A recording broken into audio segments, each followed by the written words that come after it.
What is up? Tell me why I love you so.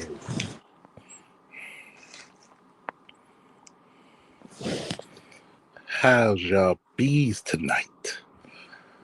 Yes, yes, yes, yes, yes, yes, yes. I believe Monique is not done.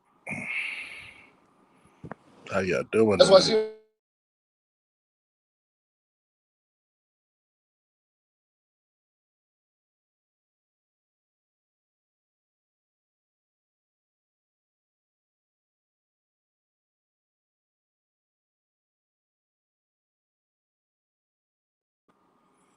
How y'all doing tonight, man?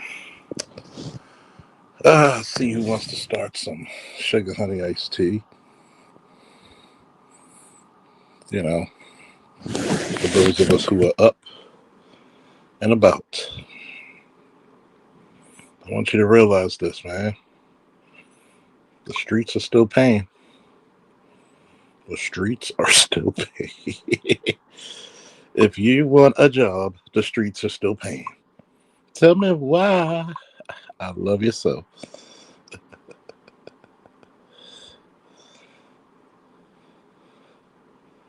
See, we have to make this acknowledgement to people and let them know the streets are still paying. People may think it's cold. They may think it's messed up that I say things like that. But gotta let you know the streets are paying. The streets are paying. So that being said and that being done, the streets are paying. The streets are paying. Oh boy.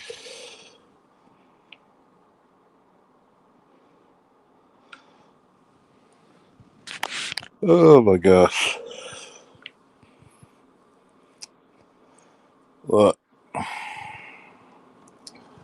don't know how many times this space has told multiple people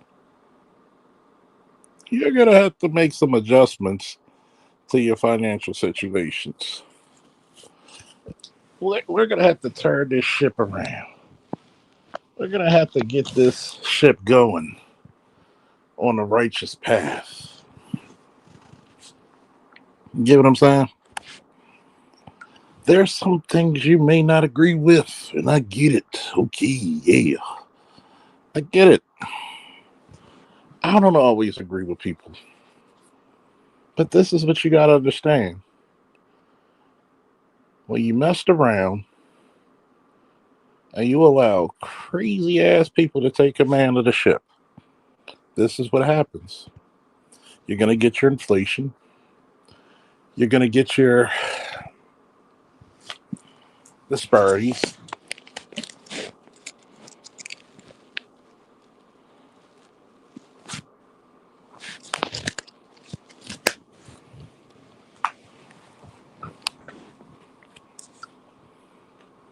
You're gonna get some issues from out there.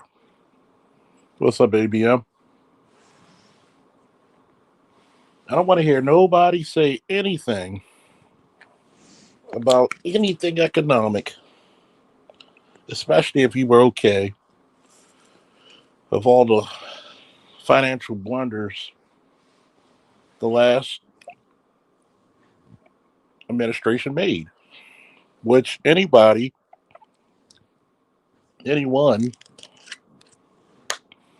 with even reasonable cognitive reasoning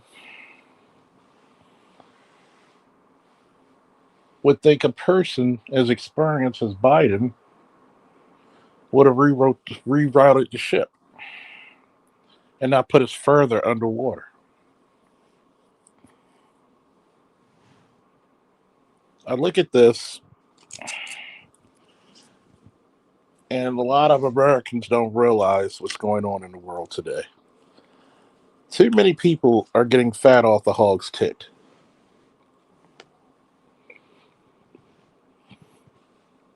Walaikum salam, Philip. Too many people got fat off the hog's tit.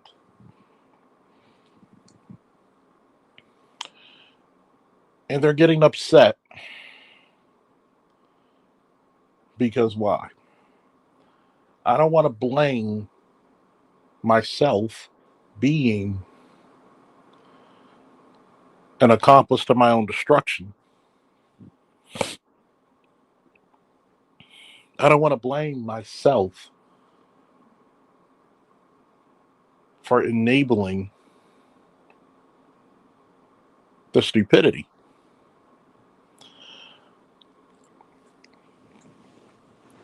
I want to have plausible deniability and allowing not only the federal, state, but also local governments, and not only ripping off the American public, controlling the media to such a place where you have unreasonable subterfuge. And for those of you who don't know what the word subterfuge means, lying, blatant lying.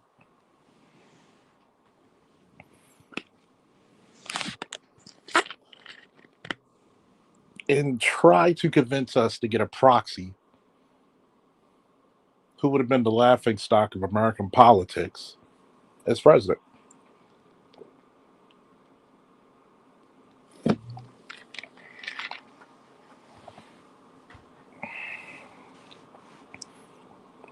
And this is the one knock I have against the Democratic Party.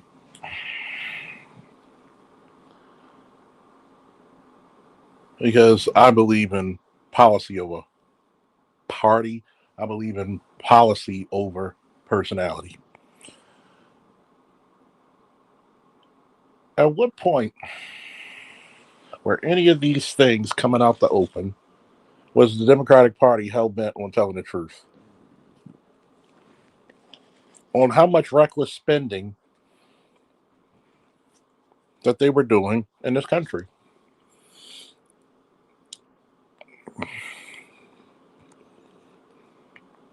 And you had to wait for the wild card to do it. The wild card. I think that's the greatest, tremendous blow ever.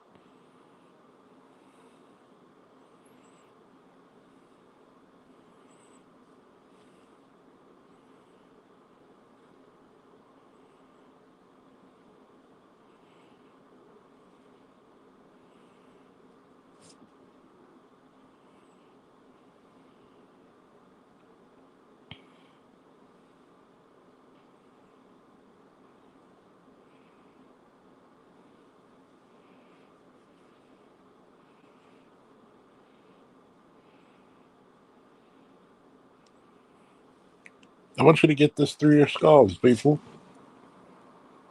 The same people that told you they know about your safety still allow you to live in unsafe territories and homes. For example, in my great city of state of Baltimore, Maryland, you have Mayor Brandon Scott and Governor Westmore. How does a mayor of a city gets paid more than the governor of a state is mind-boggling, number one.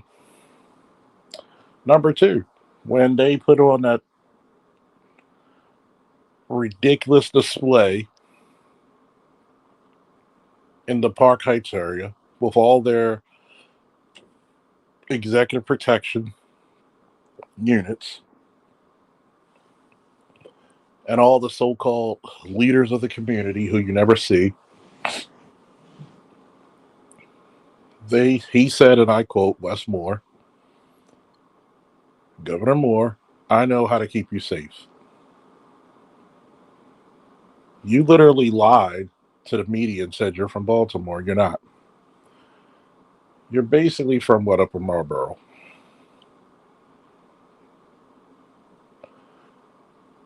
Then you literally tried to make it look like you understand what Baltimore needs. If that was true, you would have flooded the schools with whatever equipment, whatever funding, whatever programs through academia, through academics, through scholastic sports, through tutoring, through advanced placement or AP, through putting back trades and viable career, straight from school to career options, such as ROTC, such as plumbing, electrical work, and others, where you can have jobs or at least apprenticeships as soon as you go out there. Police explorers, EMT, firefighter class. This is what you could have done. But what did you do? You came into office with a $5.5 billion surplus, meaning before we get any funds from any part of the state, any taxes, before we get any funds from the federal government, we already have $5.5 billion to work with. And we're at a $7.8 billion deficit.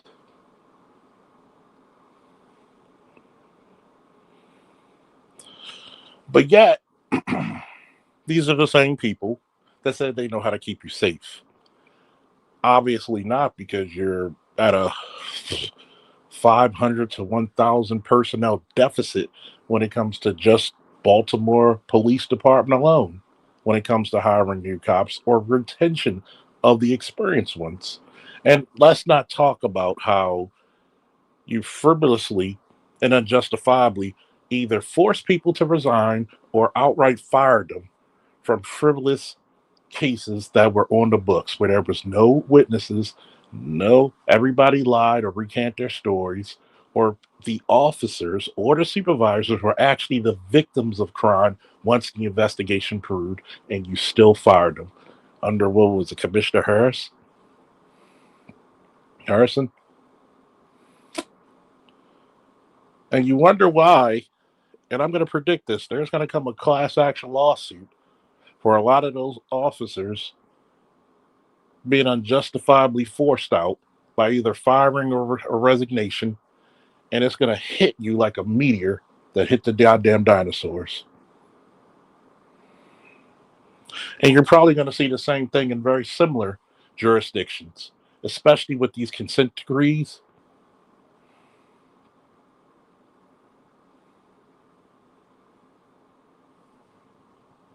But what do I know? It's pretty funny how there's almost little to no development, and I'll be 44 years old April 1st of this year. Little to no development in North Avenue, either east or west. I can literally drive from basically Sinclair Lane, damn near Bel Air Road, all the way down to damn near, what is that? Damn near to Walbrook. Straight line from east to west. And not a goddamn thing changed since I can remember, either driving, catching the bus, or walking on North Avenue.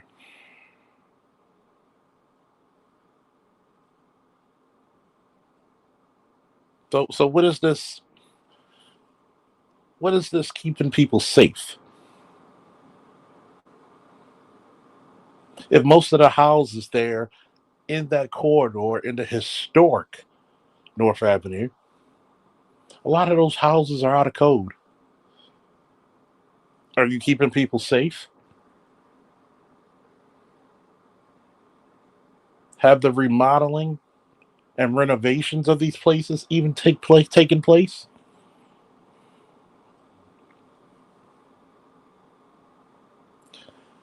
How many places from east to west of North Avenue are open air drug markets? I'll wait.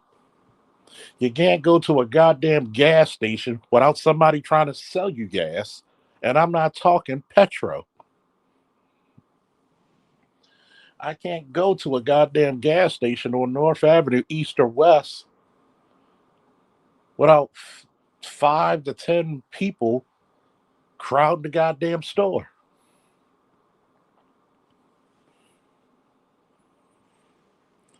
You're right. Those houses should have been condemned. They should have been nuclear disintegrated. We should have just turned that shit into ash and rebuilt from it.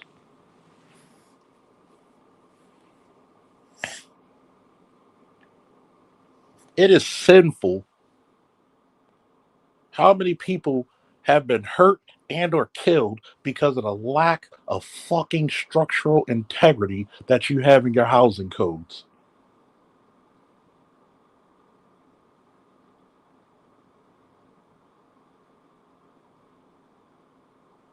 Some of your high schools,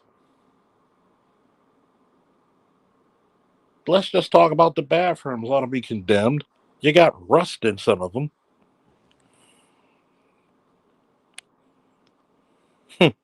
Oh, we'll get to that LEPD spot. From Utah Street up the hill. Oh, let's not even talk about when I was involved with the goddamn riots and you burn down a fucking CVS where you have a goddamn senior fucking building there where they get their medications from. And you had motherfuckers taking knives, punching holes in the damn water hoses.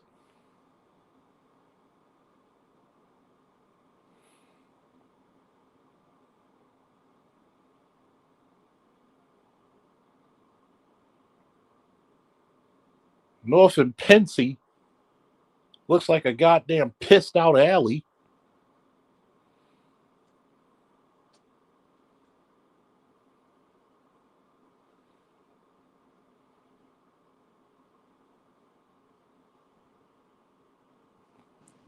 I will say this: Baltimore, like many other cities, has a waste of fucking space.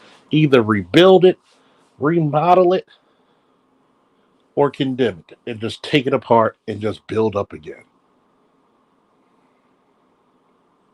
Why do we even still have projects?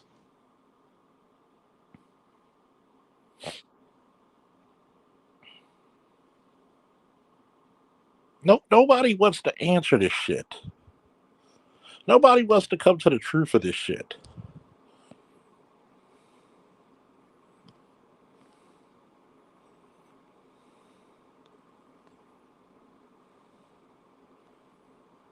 Like, think about this. The mayor has a fucking transport vehicle that is more expensive than what the fucking governor of the state gets paid per year. He literally has Secret Service level, not saying that a mayor doesn't need it, but let's be truthful. You already have an executive protection unit. Nobody's really out to get you like you think you are. But here it is. Nobody talks about what the $50,000 he spent and his cronies when they went to Vegas for a business meeting, which was basically AKA a trip. And they actually, and this is how you know how corrupt it is. How are you on the same committee that votes to see if it was actually suitable and the taxpayers pay it instead of the mayor come out of his own goddamn pocket? I wonder how you think the mayor voted.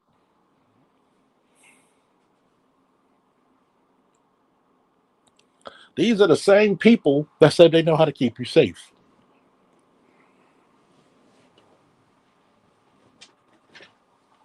But black people, my black people, happy Black History Month.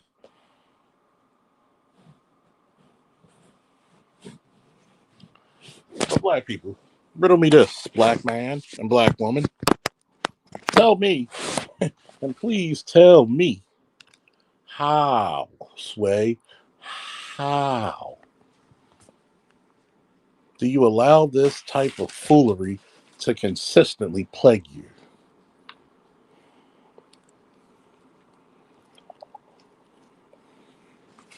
These are the same motherfuckers who sold you out to immigrants.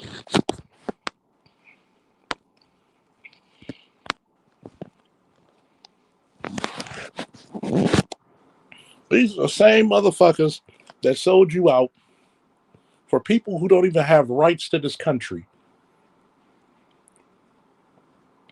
Some of you can barely feed your families, or you got to work a second job to do so.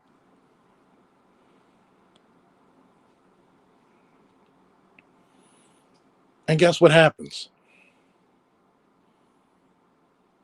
They were given stipends of $10,000 a month and cash assistance, $5,000 a month in food stamps. How in the fuck do you legitimize that? But they know what's best for you. What they know what's best for you is to shut the fuck up.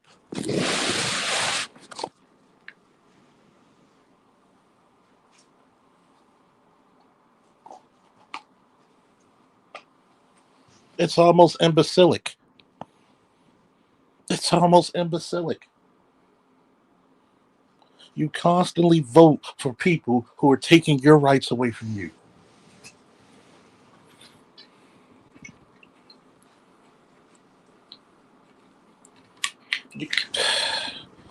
And oh, I got to talk to black women for a minute. Talk to black women. All the black men step back for a second. Black women.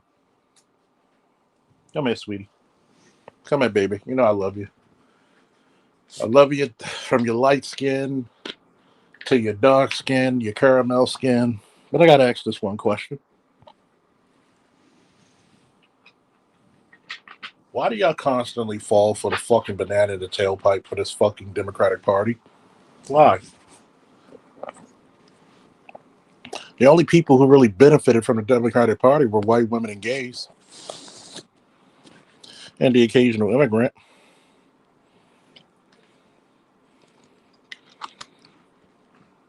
And every time something happens, it's one of you who get thrown under the bus.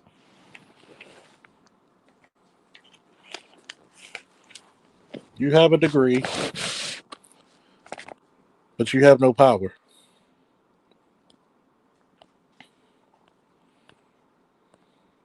Thank you. And they will rebuild that shit with luxury fucking apartments that no one can afford.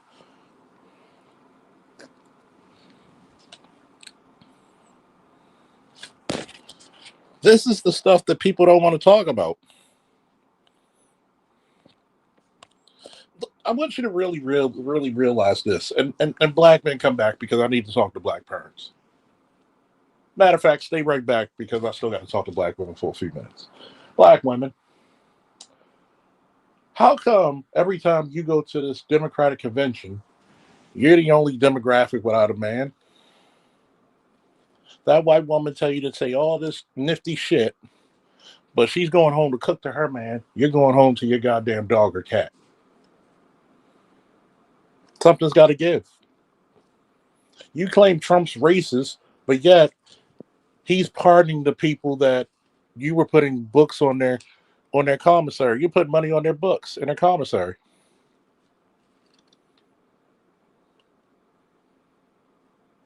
Trump's got more money given to HBCUs than what fucking Biden was doing, and he's lengthened the time on how much we're giving it. Now, I will say this: Trump is an elitist, like I told my friend. Yeah, he's an elitist. Get a job, go work. And here's the fucked up part that nobody talks about. Motherfuckers will say the same thing. Trump will say, and notice I didn't say Republican. Trump would say, but because he said it, you disagree.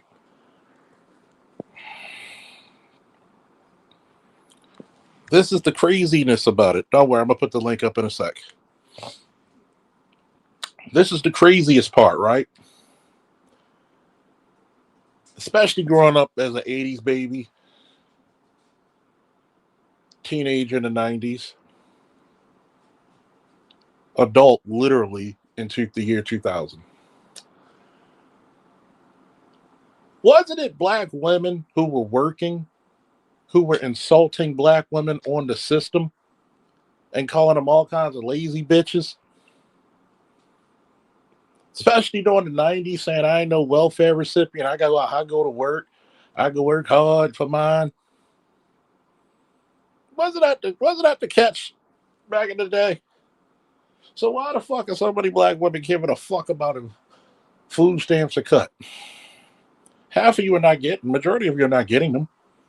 That's going to affect more white women than you. Why should you give a fuck? Hell, only 3.8% of black people, that's black men and black women and black children, have DEI even helped. That's not your fight. You need operational diplomacy, my friends.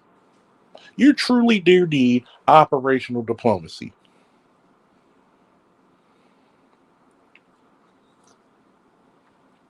And the failure of you doing so much is that you don't know when to give the olive branch or to utilize the sword.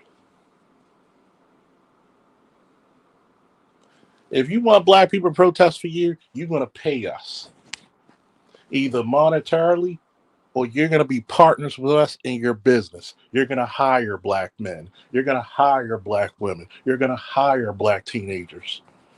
If you want us to be the champions of your cause, fuck you, pay me, should be our doctrine. You heard of the Monroe Doctrine? It's called the No More Doctrine. No more will I be your stool pigeon. No more will I be your fucking dark shield. No more will you castrate me in the street as if I was the worst American ever created. You want black people to do shit? You fucking pay us for it.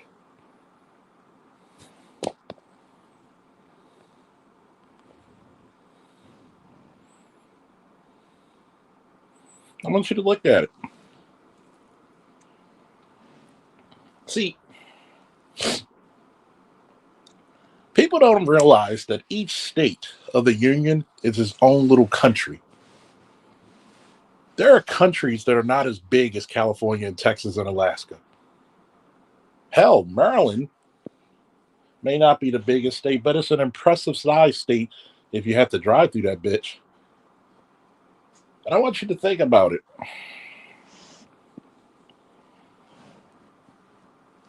Imagine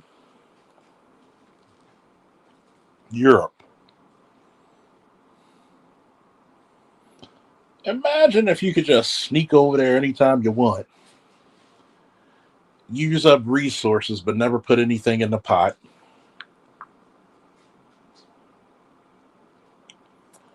Utilize what's supposed to be educational systems for children.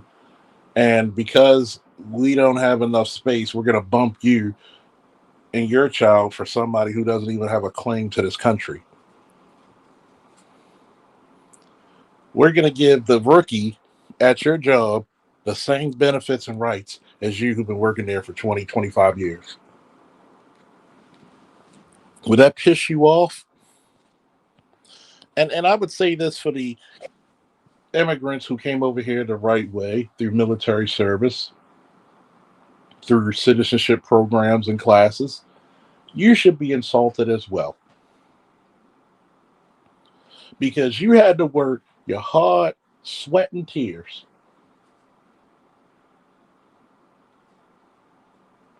You literally, some of you had to literally learn a language at 30, 40 years old to come over here legally. Some of you had to sign the dotted line for military service that said, I will sign a check up to the cost of my fucking life. You should be insulted just like the rest of us. And notice a lot of Hispanics voted for Trump.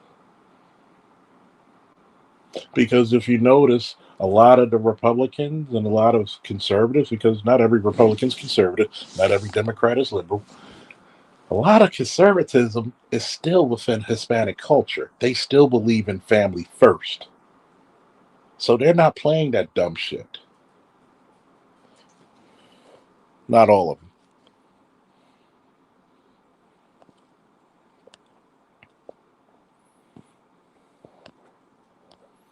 I want to go back into this. If you notice, because now I got to talk to the black men. And I'm not talking to every goddamn black man when I say it.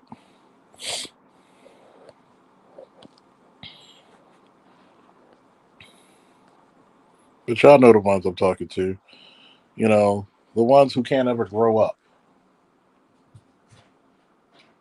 35, 40 years old, still sagging your pants. 35, 40 years old, still trying to get your first rap album out.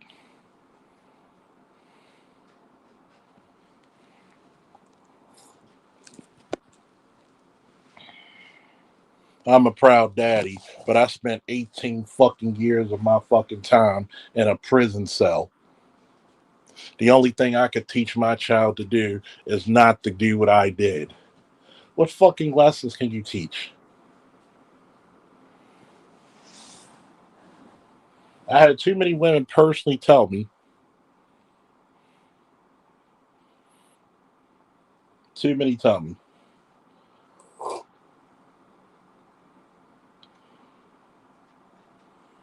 that literally they got with guys, even if they got married, to men that they thought they could control. And the reason why I never tried to marry a guy like you, because you know goddamn well I'm going to be able to control you. Out of the mouth of babes and fools come the truth.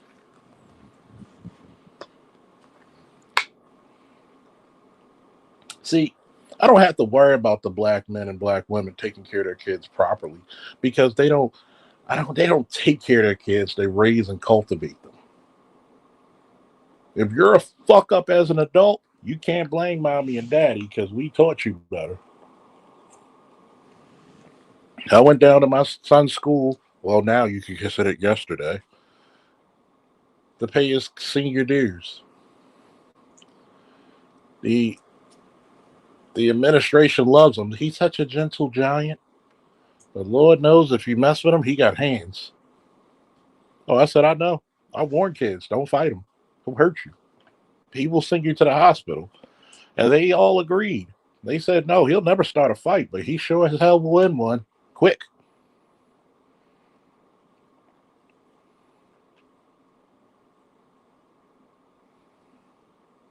But yet, they know me as dad. I know people who literally haven't seen their kids unless there was a goddamn window and a phone between them. Do you have enough goddamn sense and honor to stop the dumb shit you used to do just to make sure your kids were being raised properly? Is that something, nigga? Really, nigga the nigga. What's up, All Star? Nigga the nigga.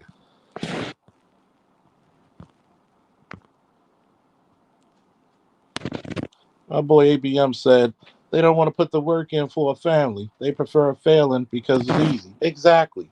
What did I always say?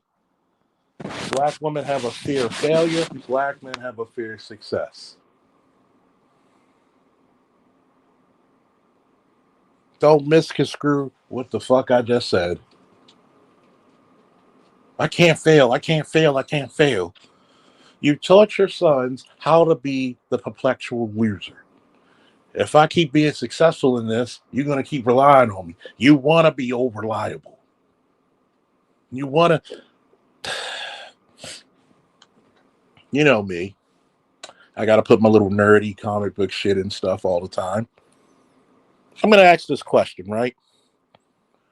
What does it mean to be called the man of steel?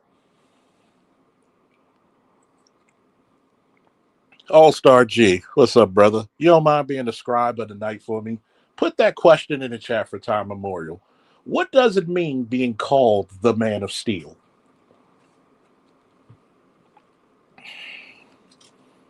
What does it mean to be called the man of steel? Because I like to teach one each one. Y'all be teaching me and I'll be teaching you. Hopefully, y'all learn something from my black ass.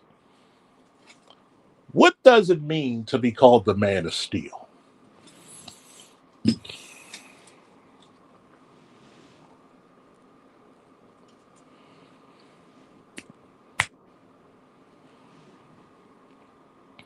Anybody want to take that? Bad hombre. What does it mean to be called the man of steel? It sounds like it means to be the strongest, made of the strongest material, and mentally beyond reproach. It means to have resolve, resilience, because steel is very resilient to corrosion, right? Some steels don't even rust, correct? It means Yes, it means being all reliable. Day in, day out, you can count on me. Dependable. Thank you. Reliable, durable, reliable, dependable. Strength. Steel is a relatively light material, but it has incredible tensile strength. Incredible tensile strength. Steel weighs what? A fifth of the weight of lead, but has incredible tensile strength. It's strong. It's durable, which means I can take on the elements. A lot of men forget this one saying. There's two types of men in this world, right?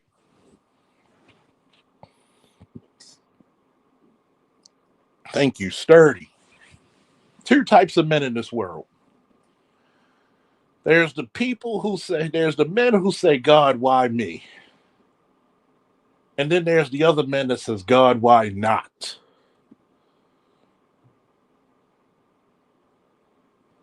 What's that Bible verse? Who shall I send? Send me, O Lord. Send me. What's all my shit? I am here. Never fear because I am here.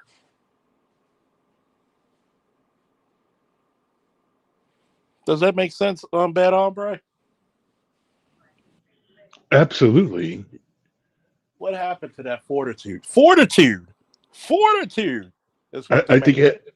I think it happened when the man left the home because of black women embracing feminism. Hmm. And what do we embrace as men in the modern day? Feminism ourselves. Because you never saw a man in power. You just said, I want to act as feminine too, so I can get some benefits out this shit too. That's why you get two niggas ready to fight over bullshit. You both in the liquor store getting some cheap liquor and fugs. Those are cigarettes for all you non-Baltimoreans. Uh, and y'all about to argue over a slightly scuffed tennis shoe. A valid mistake. Stuff that men would have bought drinks over.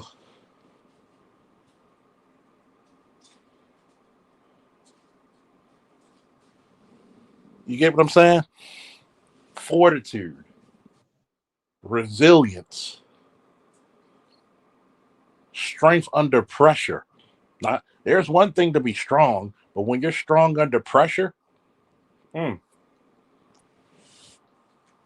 And not being afraid of failure. and not say it again for the Negroes in the back. And not being afraid of failure. That's why I believe one of the greatest lines from a villain in movie history was when Thanos said, I know what it's like to lose. Yep, I know what it's like to win. What is one of the coldest lines that Thanos in two fucking movies was delivering lines like cold fucking. He was giving frozen cups. Y'all remember frozen cups when we were little? That man was serving free frozen cups. His line was so cold. You couldn't live with your mistakes. And what did that do? Bring you right back to me. Every time I see a black woman with a wayward child, I'm listening, paying my son's dues. Listening to a mother and the way the son talks to her. Yeah, yeah, yeah. I was about to tell her, you want me to choke him out? My son would never speak to me in that way.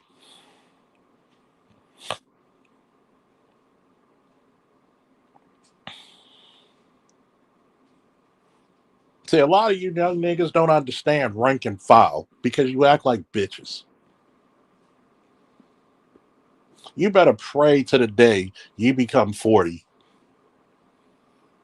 because you have a different perspective at 40 than you had at 20, don't you, fellas?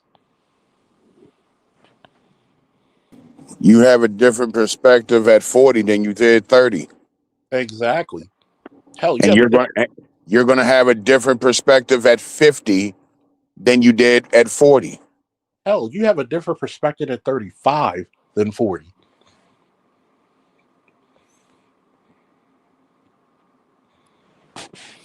See, does anybody know what the term heir apparent mean?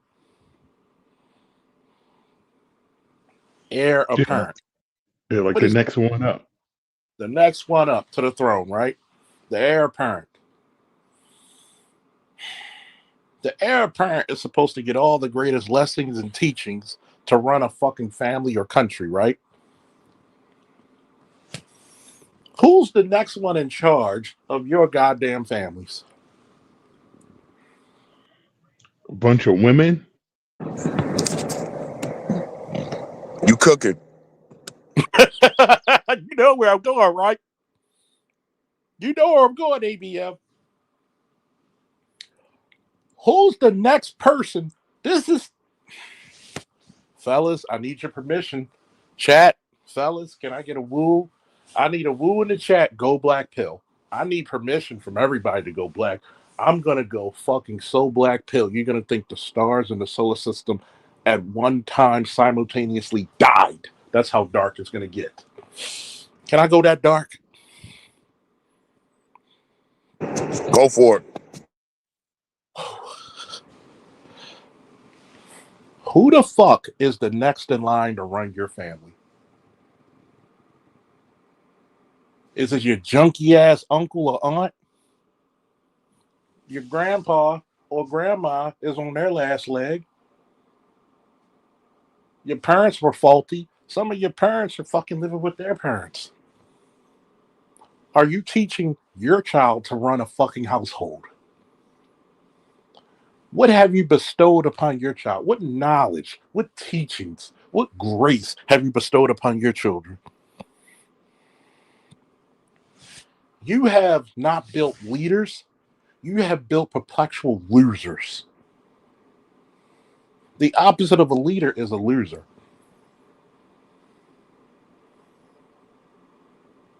Because, in the words of Dr. Doom, I don't know losses, I only know setbacks. You motherfuckers don't even know setbacks, you know losses. I've seen an ex of mine, and this is how you know I'm cold as shit. I had an ex of mine hire me and my godson to do security at a funeral for her child's her two daughters' fathers.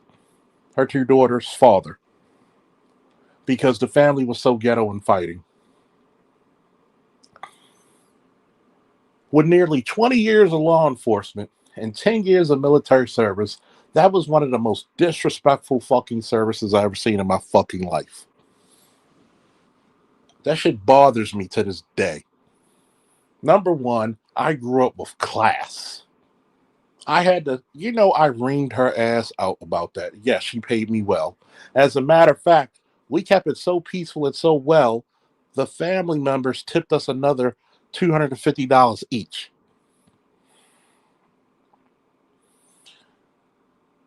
Number one, if I'm buried, I have enough sensibilities. Do not put me in street clothes. I'm too classy for that. I understand people want to be buried in their last wishes how they were, but that's not how I was raised. And I'm an Orleans Street, Patterson Park, Eager Street, Lafayette, back to Eager Street, back to Valley Street type of boy. What do we call it, ABM? Yay down the hill. I'm that type of guy.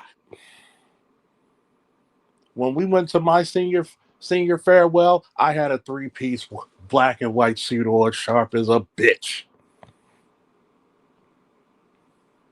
People like, oh shit, you look like you went to a second prom. And I looked at them. It's not my fault your family don't give a fuck about you. We used to take pride in being the best dressed, not bummy. A pair of fresh Jordans can't hide poverty. Okay? Back to what I was saying. Who's the heir apparent of your family? Who's going to lead your family into the promised land? Who's your Moses? Who's your Joshua? See, the problem, Charles, is that requires structure. Mm-hmm. Mm-hmm. When it's a culture of baby mamas and baby daddies, who of course you don't have an heir apparent. I say it all the time. You got these women, two, three kids in the house. All the kids got different last names. Looks like, and all the kids look like they from a United Nations meeting. They look so different. The problem is because you notice I have a theory about that too, by the way. The reason why you see a lot of mental illness, a lot of mental retardation, even though they don't use that word for social wokeness reasons, is because I think a lot of these kids are procreating with their half brothers and sisters and don't know it. You think? Hmm. There's a lot of people out here banging half sisters and half cousins and shit, and you don't know it. Mm-hmm. Back in the day, grandma had a family album, the family photo album. Mm-hmm. Niggas don't do that shit no more. Everybody put their pictures online now. You got Yeah. Instagram. I Yeah. remember it was a chick that told me that shit. She said, pay attention to these chicks when you go to their profile. It's them and the kids. You never see a nigga. You never see a father. Mm-hmm. You know, I got And pictures. that was like mind blowing because I said, holy shit. Yeah. I want you to think about this. Me and Angie, which is my son's mother's name, ain't no fucking doxing me. I don't give a shit. If you dox me, you'll find out I'm a lot more dangerous than the fuck I told y'all. The last motherfucker who doxed me found out, yeah, I'm about the shits. Yeah, I'm that motherfucker who hunted people down in Iraq. Yeah, I'm that nigga. You know, there's times that we took pictures with Peanut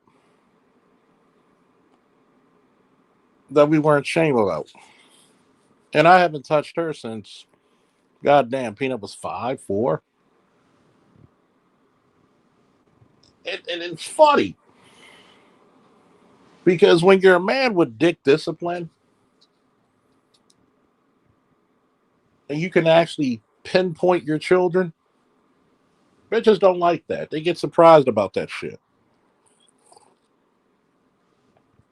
But yet, it's mama and mama's rule. And there's so many times I tell women, how can you get married if you're not used to being with a man?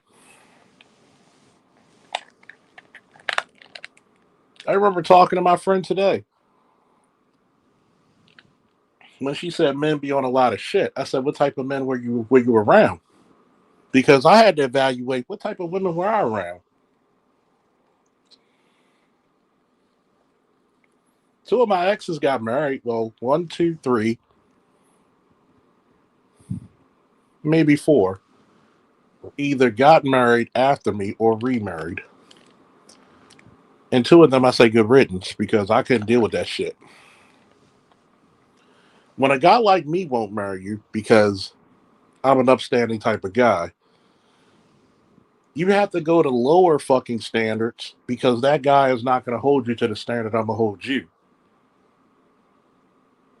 The type of standard I do to a chick is like every chick I dated, we went to the gym or we worked out. Either we worked out at my house or we went to the gym or we took long walks. How many motherfuckers hold their women to that type of that type of schedule? Or you did it on your own?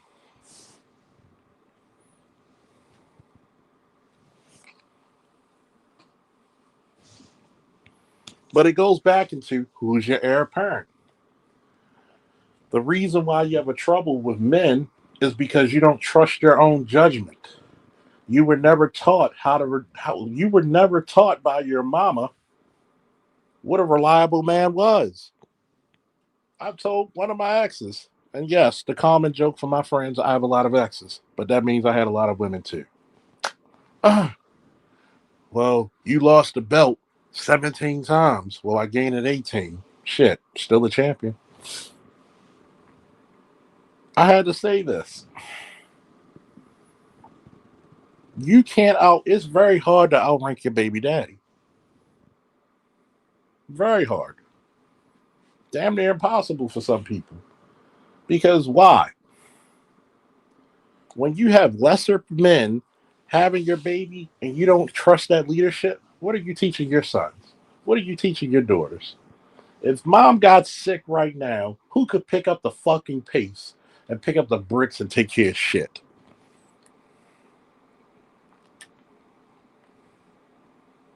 But that's the reason why you see mom meddling.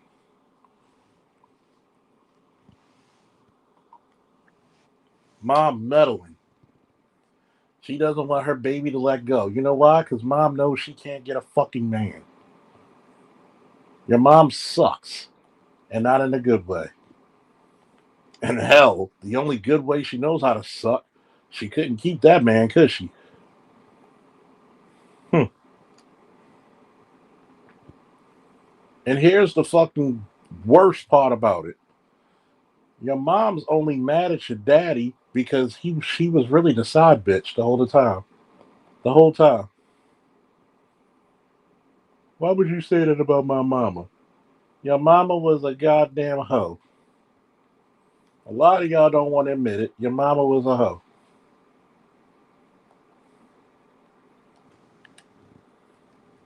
Oh, that's so foul to say, Charles. No, let's keep it busy.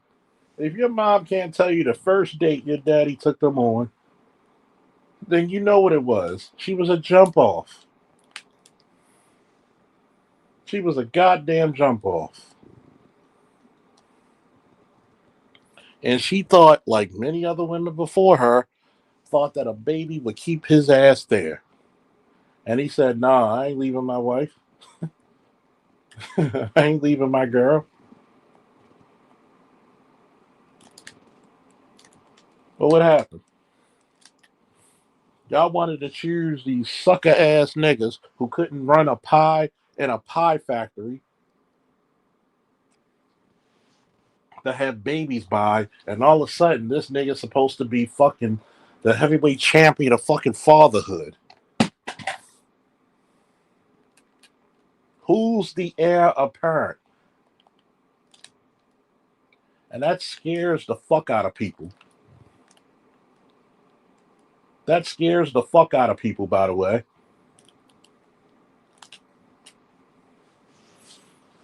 That scares the what was one of the most powerful things said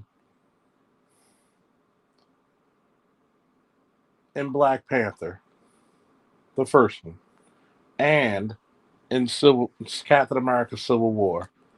It is a father's duty to train his son for his death. Have we done that as a community, folks? Bad Hombre, ABM, chat. Have we taught our children to prepare for our deaths? I try. I tell my son all the time, I'm not always going to be here, man. Yeah, I got a 20-year-old. yeah. My son's 18. He's I used to. tell him, you know what I mean? I said, look, you're going to have to start learning how to make sound decisions because one day your father's not going to be here to bail you out Yeah, and to fix it for you. I'm gonna help you if I can. But guess what? You got to be able to. My son loves boxing. He's going to have his first fight. I him. Not everybody's going to. I'm teaching him that now. Not everybody loves you. Some people are going to use you. And I tell my son, get used to making mistakes. Yeah. Get used to stop asking me and just go do it, figure it out, go ahead and make the mistake. Because how else you gonna learn? Got to do something. Too many black boys get pushed out the door. No guidance, no skill, no training. You sure shit ain't got a college fund, trust fund. But everybody will put money on your books, right? And then they say you niggas don't build. Who the fuck do you want to build? You don't pick husbands that can build. The You pick the fucking 18-year-old with nothing? You want them to go build? nigga. Let's can we talk nigga to nigga for a second? Nigga, Baltimore to Baltimore, nigga to nigga. These chicks don't even pick men that are capable of fucking making decisions. Let's be honest. They pick men based on their fucking outfits. But I'm sorry. I mean, I got to go in real quick. Oh, please do. Women, not just black women, women have a very specific template of what they want in a man. And none of that shit ever has anything to do with integrity, intelligence, what kind of spirituality do they have? What kind of morality do they have? None of that shit is ever part of it. It's about dick size. It's about height. Do I like my men slim? Do I like them kind of muscular or some shit? It's always superficial bullshit. Can he lead me out of a fucking path? Like I said earlier, durable, reliable, dependent, sturdy. Nah, none of that. That's not what they look for. No, It's about blowing my back out. It's about what's going to get my panties wet. no. And then surprise, you're a baby mama. I'll give you a good example, ABM, and I'm gonna let you have the floor again. Everybody loved Charles because Charles was the muscular guy with the comedy, with the nice humor, the good intelligence. But when they saw the stoic Charles, the Charles who said no, the Charles who was capable of making decisions, the Charles who said this doesn't compute, I was the enemy of man. You feel me? Yeah.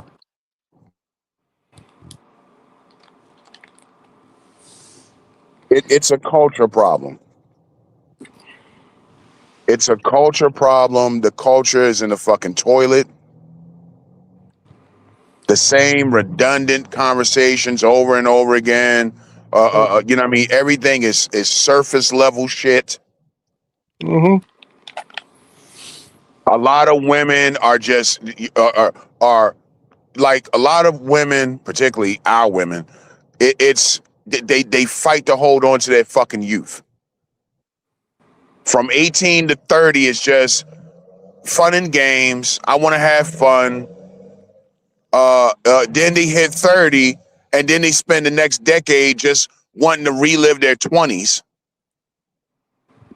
And it's only till they hit 37, 38, and they tired of working, they tired of getting off their ass every morning and tired of busting their ass. Then they want a man to come in and clean up for them. By now, already had 2, 3 kids, by 2 or 3 niggas. Mm-hmm. And we see the shit hasn't worked.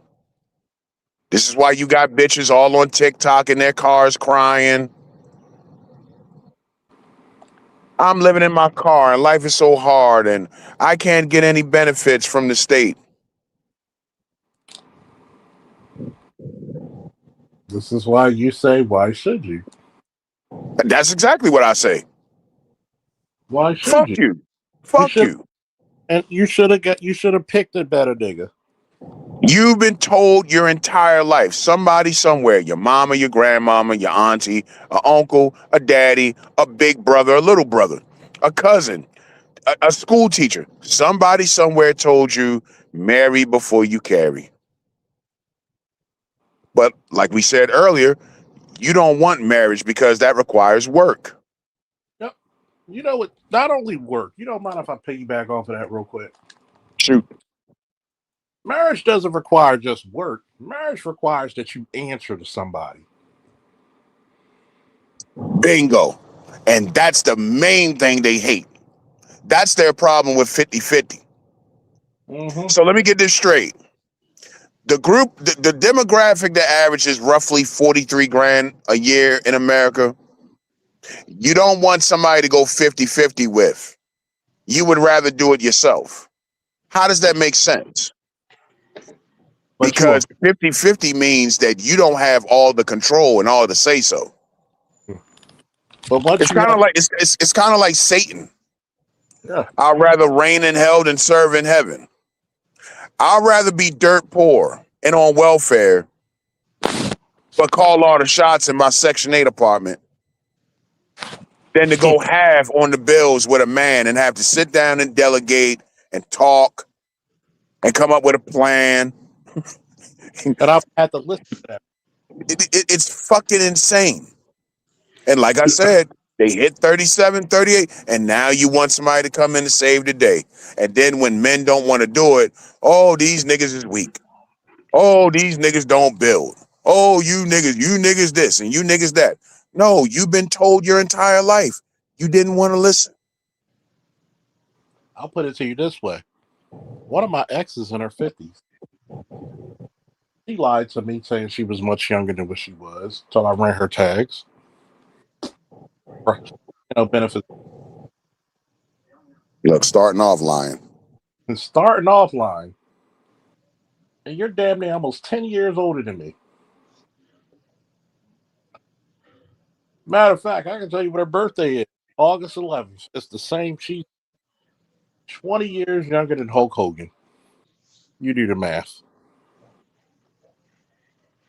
So, Shorty,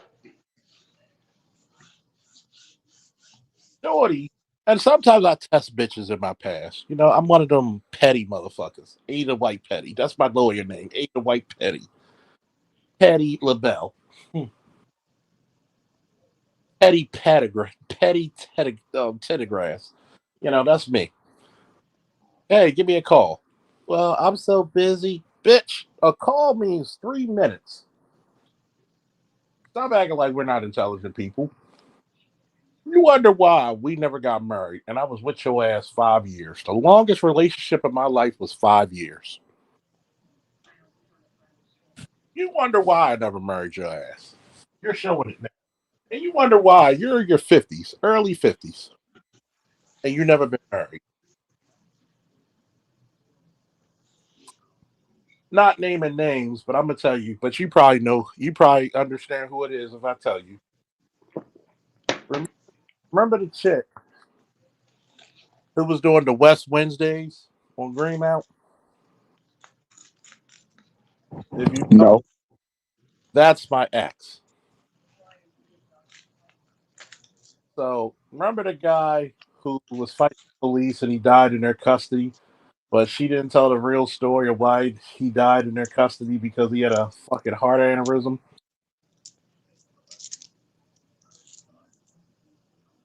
So she's like trying to be on this crusade about her brother. And I said, first of all, let's tell the truth about your brother. He was using your car delivering drugs. You're lucky to get your fucking shit back. And this was years ago. And I remember seeing her at the protest she had every Wednesday that she had. And I took her back to her car. Oh, I like your truck. And she was telling me stories about how she used to tell her homegirl, me and Charles never argued, but she wanted to be with a street nigga because with. Only nigga used to. Besides me, I'm the only nigga. Kind of find out when you do. This is the reason why you need to do your research because sometimes maybe the only nigga she dated that didn't have a record. Hello. That's what they love. That's what get their panties wet. And the craziest part is, broads don't even want to marry vets, and you know you can live in a lap of luxury with a vet.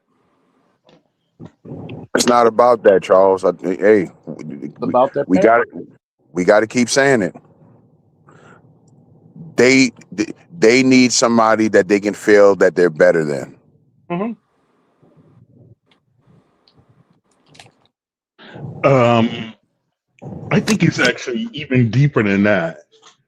I'm to the point now where I'm convinced that they just hate black men. And the reason why I'm saying that, I'm talking about all of them. Look at the first so called black president and look at the way his wife talks about him. Well, that's because she's jealous. Most black women, when they get with black men, they're jealous. Have you ever noticed that the majority of black women, their men look better than them?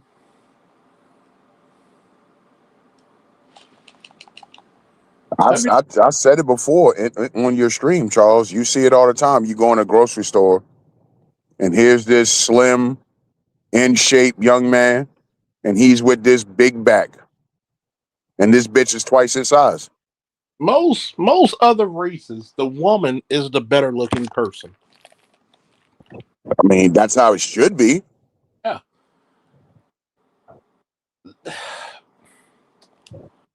I'm feeling. I say it all the. I tell my Worst wife case, all the time. I I tell my wife all the time. You're my fucking arm candy. Yeah, yeah. Men aren't supposed to be fucking pretty. Oh, I'm supposed to keep myself up. worst I'm not, case scenario, they have a low level of contempt for black men. And Yeah, this most of them doesn't do. Yeah, this most of goes them back do. to it's this not. goes back to It's what you were asking, why did black women support the Democratic Party? And I wanted to come on because the answer is so fucked up. These old black women during the 60s, they thought JFK was handsome and they wanted to fuck him. So they started voting Democrat. They yeah. saw firsthand that the Republicans were the party who were active with civil rights, sending the army to protect kids, going to school. They saw the Republicans did that. So they weren't even thinking about black men. They were only thinking about themselves. And that's why they hate the Republicans today, because they don't want black men to start being more masculine. They I'm want us to be like Jamal Bryant. I'm gonna tell you which where did he come from? Baltimore. I'm gonna tell you what it is. I had the privilege of dating very attractive women, long term relationships with very attractive women. I'm not knocking anybody else, but I had the privilege of doing that.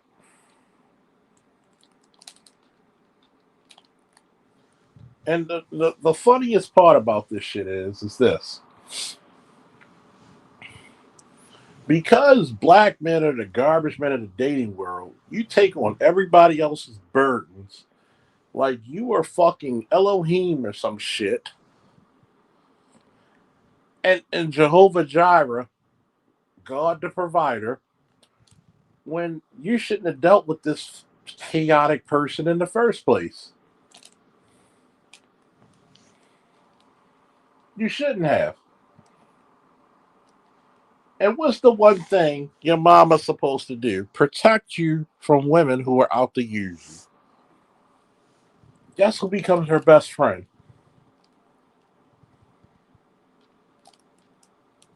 The women out to use you. She will actually say nothing and know what's going on and let that woman use you.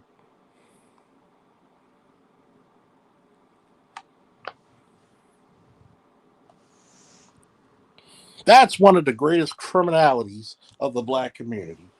Excuse me, folks, while I pull this drink.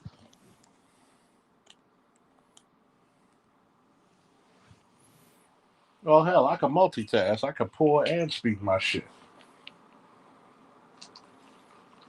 Think about this. Once I get my fucking money from being 100% disability, I'm retired. If you're 100% disabled by the VA, no property tax in the state of Maryland for you. Do you know how many bitches I know who got a house and they pay exorbitant taxes and property tax?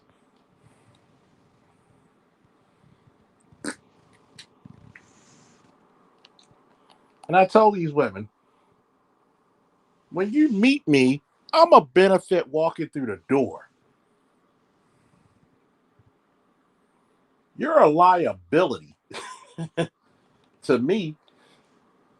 That's a failure on their parents, particularly the mother. Say If you're that gonna shit say again because they don't hear that. if you're gonna say that black men don't take care of the kids and all that, then then They don't hear what it. that means is that's a failure on your mother. I'm a benefit walking through the goddamn door. Your mother should be telling you shit like this at a Okay, y'all got minimum each other. when you hit I'm a 18. benefit walking through the door. What are you to me? Think about it. When I visit my friend in PG, she got a nice big ass house, look like a plantation. I had to say to myself, did you know that she had surgery for breast cancer, both breasts removed and have implants put in, had half her thyroid taken out, and she asked if I'm hungry and cooked a full meal right then and there. How And I many said to kids she got? myself, that's more than some niggas get from their wives. Charles, can you hear me? Fucked up, isn't it? Can you hear me? And by the way, this is a woman I never had sexual relations with. Fucked up, isn't it?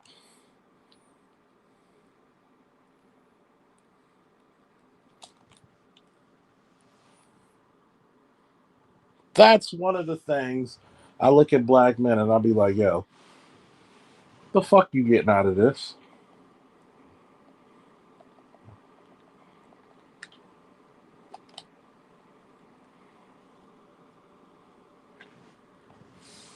Uh oh, everybody had to drop off. I've constantly had to say this to a lot of black men, man. A lot of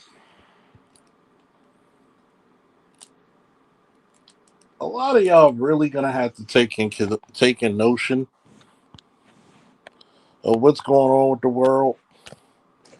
You're gonna have to become the Can you heir hear me? apparent in your own lives. You're gonna have to go out there and be worldly. I swear to God, every black man listening to the sound of my voice, it is February, Black History Month, motherfuckers. You black motherfuckers need to literally get your goddamn. Let me see if you back in. ABM. Can you hear me? Let me go back out.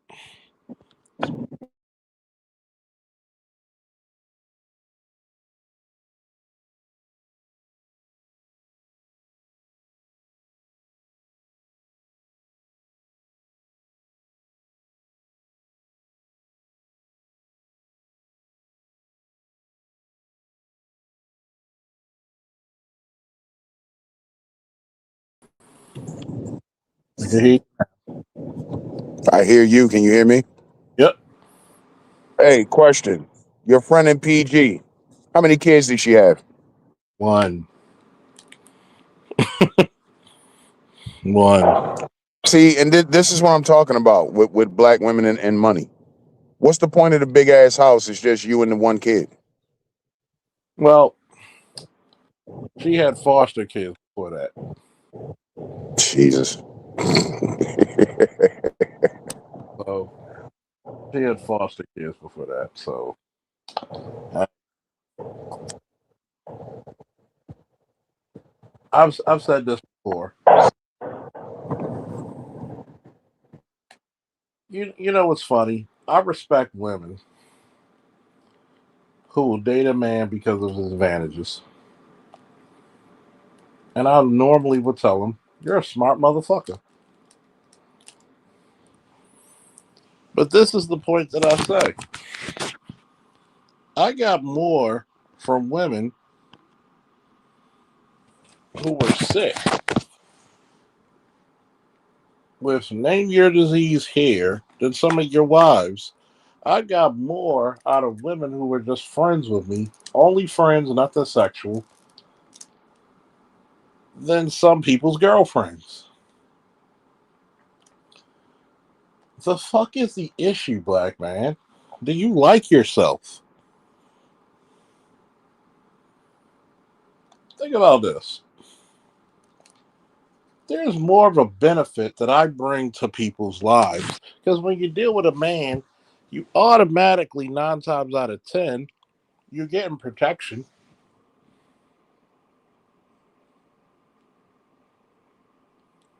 You're getting protection.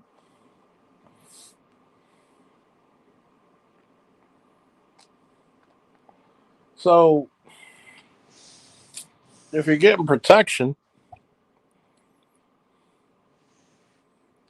what are you complaining about? But at the same time, I will tell black men this: you hold your goddamn masculine frame until she holds her fucking frame and she's willing to put down as much as you're willing to lose, if not more.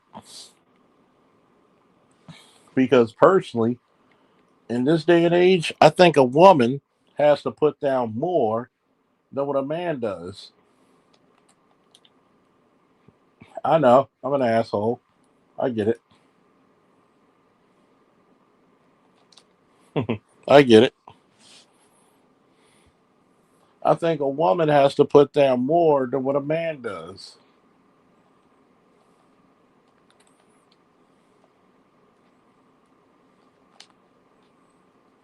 Why? Because you get to go, unless it's Kentucky where City Boys winning, you can get up and get all kinds of dumb shit for you. Put in the paperwork that you're willing to lose some shit.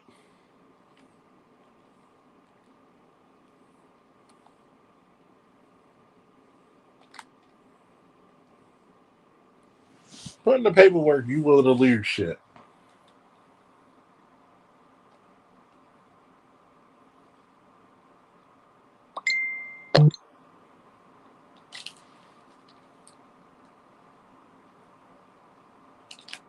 You want a woman to lose shit in paperwork? Nah. Hmm. That's why Guess, Rihanna's not going to marry Rocky. guess what? And if I was Rocky, I'll burn her dry. I take them goddamn kids. Like, See, yeah, baby. that's the thing about it when women get money. Oh, women can't lose on their fucking shit, right? Oh, they're Oh, not going to have it. They're not going to have it. Women don't play that shit when they get money. but we supposed to play the sucker, right? I was listening to SWP yesterday, and I was some old video of his, and he touched on it where educated women don't have kids. Yeah, When you hear about a woman, particularly in our community, you hear about a woman 3, 4 kids. That's usually going to be a poor, uneducated woman. yeah. When you see an educated woman, a woman with no kids, she's probably highly educated. I'm gonna tell you. I'm And gonna and tell if that and if that educated woman does has kids, it's usually going to be like one. you one. Why do you think my friend in PG? She only has one, and the chick whose number I got from New York, she's a lawyer, and she got houses. different properties and real estate. She has no kids and she's 47, but look 27.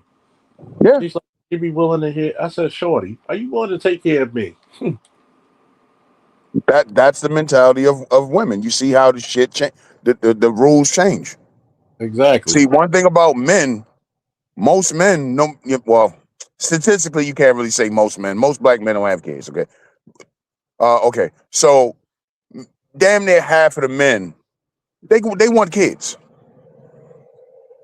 Yeah. Even rich men, rich men go out here and have kids. Rich women, fuck no. Oh, Beyonce is an outlier. no. And the only reason Beyonce is an outlier is because why? Jay Z's net worth is more than hers.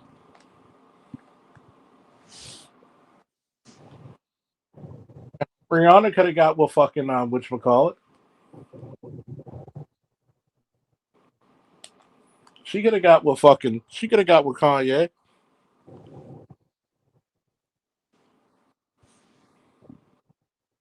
I hate to call him broke because nigga got more money than me. You pick that Rocky. There's no coincidence for that. You picked ASAP. You picked ASAP Rocky. Because she's above him. She will never pick a Kanye who. Did you know Kanye at one point money than fucking whatchamacallit? The fucking Jay Z. Women will purposely not pick men above them.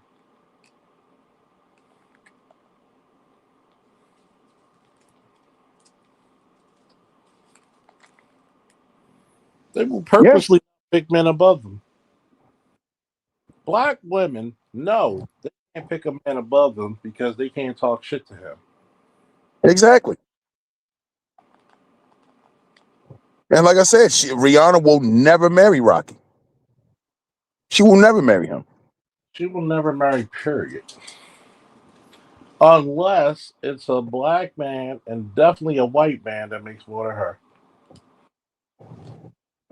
Honestly, when it comes to Rihanna, just my humble opinion, I don't see her marrying nobody but a white man. Nope. Look at Eve. If she gets married. I mean, Look, look at the Kardashian bitches. They got tons of money. That nobody wants to be married. We all knew that Kanye and Kim shit wasn't gonna last. mm-hmm. The mother, all the way down to the young girl. The mother was sitting on about 30 million, right? Kim is a billionaire. The little girl wasn't Kylie. She's a billionaire. Yeah, But prior to the billion, prior before Kim hit $1 billion, that bitch was all over the place. yeah. She was fucking with a bunch of rich black men. You don't hear that shit no more. She don't fuck with too many white men. She don't fuck with too many men, period, no more because she got her $1 billion. I don't need a man now. Yeah, That's how they are. That's that's how women. that's how women are. I'm gonna ask you this question: how long you been listening to my channel before you came up? I caught it maybe 2 minutes in. No, I meant period. How long you been listening to my channel? Period. Before you came, start coming, making yourself known.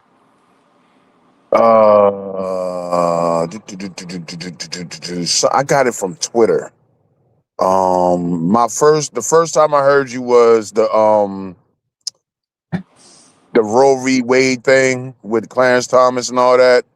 Yeah, Probably maybe a year, close yeah. to it.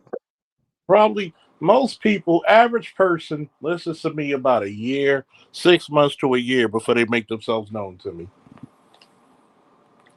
You know why? Because they want to see if this nigga really know what the fuck he's talking about. And what's scary is that I actually give more than what I probably should. And I even told bitches, I don't care about Roe v. Wade. That's your fight. If you're stupid enough not to carry your fight going, that's your struggle, not mine. But guess what I know men will vote for? They will vote for DNA tests.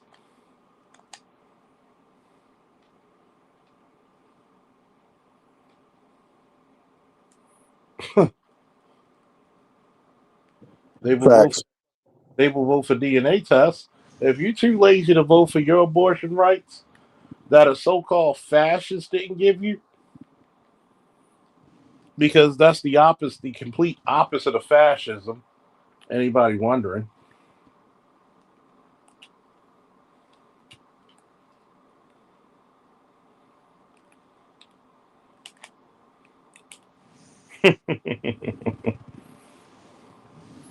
People don't even know what the fucking these terms are. It gets to the point where I tell people all the time. I said, look, if you're mad about what the government does, then part of the problem is you.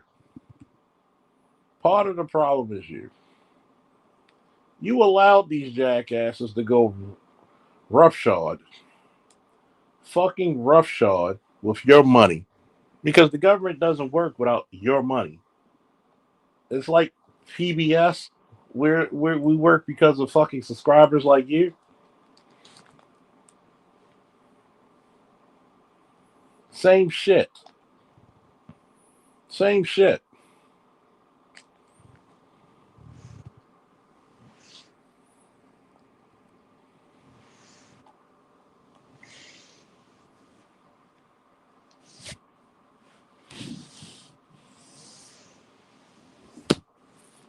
Hold on for a sec.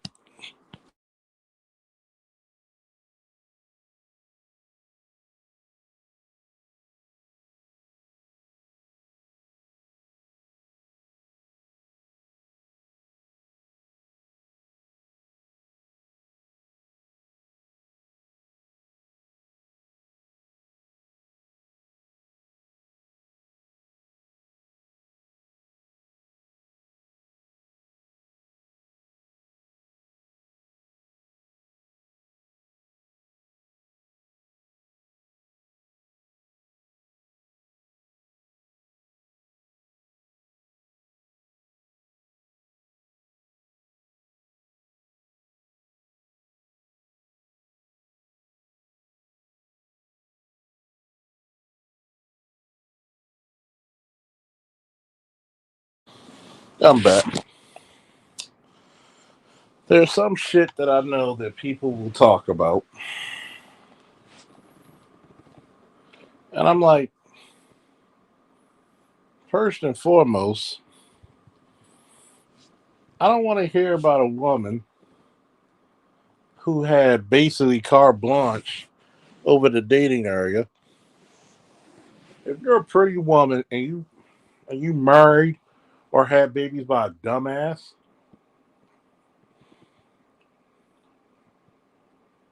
that tells me what the fuck you are. A dumbass yourself.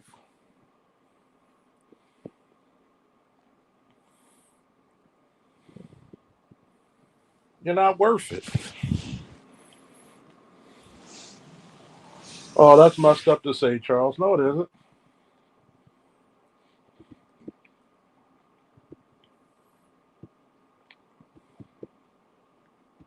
Tell me when you're at the peak of your beauty,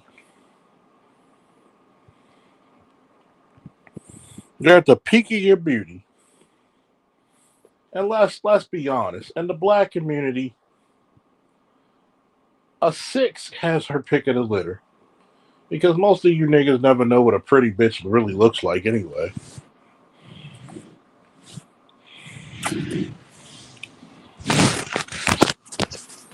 A pretty y'all don't even know what a pretty bitch really looks like. So let's hear this out. You go out there, you get a six, which in most black communities is really high because like most women in their environments, if she's a 7 or above, she's not going to be in that environment long because she has options. You motherfuckers let sixes break your heart. A bitch who's slightly over average, who's a little bit over average, she's either 1 inch or a quarter or a half or a quarter of an inch over. Break your heart of average looking bitches. So once that chick turns 30, 35, and her looks start to fade, you niggas still chase this bitch like this is the Ark of the Covenant. This is what do they call it? From Indiana Jones. You know, a lot of these chicks out there, if you keep yourself in shape, black man, did you know how many of you outrank those women?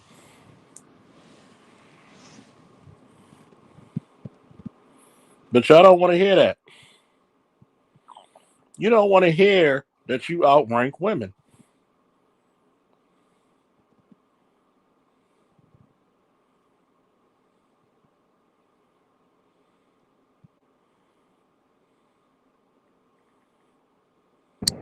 Keep cooking. I don't want to hear that. What you mean I outrank a woman? This goes to some, and I know some of my personal friends listen to this shit. I'm even talking about you niggas, and I love you. I love you. I will take a bullet for you, and I will throw bullets for you. But some of y'all been in that fucking position. Hell, I'll even put myself under the. I've been in that position. You'll let average bitches or subpar bitches outrank you. But then you'll get mad with a nigga like me who sat down one day, had a drink, had a smoke, and said, wait a minute. If I didn't focus on this bitch for 2, 3, 4, 5 years, I'd have been in a better situation. And for years, you motherfuckers disagreed with me until you had to admit, and I had to admit, damn it, you were fucking right. You know, remember that song Joy by Teddy Pendergrass? Joy, joy to be. I'm here with you. Yeah. Do you know what he was really saying in that song?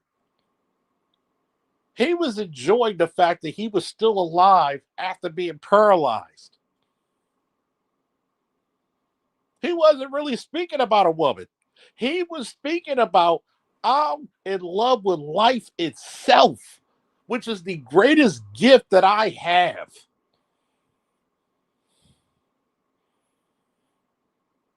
You let every goddamn thing outrank you but you.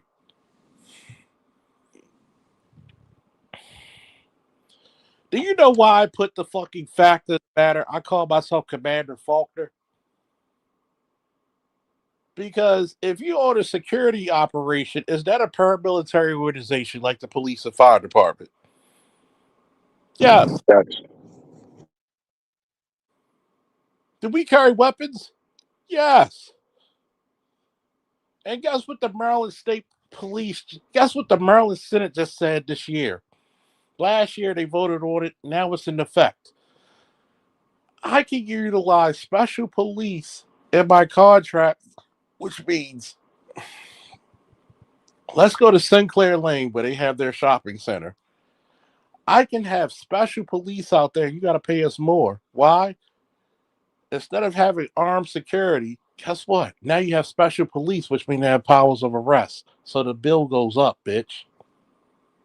So I literally have my own small little police department if I choose to. I can literally take the money, go to the fucking bank, invest the money, and said I can go charge these motherfuckers double because now we have special police to fucking. It, whoa! See,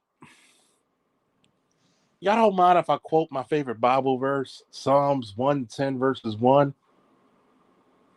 Go for it. And the Lord said to my Lord, whoa, sit at my right hand until I make your enemies your footstools. And one of my ex co-workers tried to say, that's not what it means. No, it means patience. Yeah, I'm gonna give you the pay. The Lord said, give me time to work, and I'll make your enemies grovel to you. Have patience. Sometimes good things come to those what? That wait. That wait. I just had to wait until you said we can use special police in my security company. That means I could double the amount of money because you're getting more services out of me. The more services I provide, the more you got to pay, you sons of bitches. This is the thing black men have to discover. Say it together with me, ABM. Great things come to those who wait. Oh, wait. You have been learning at the knee of the gynocracy who have no patience, who have no honor, who have no dignity. And what happened to them at every step of the turn? They failed.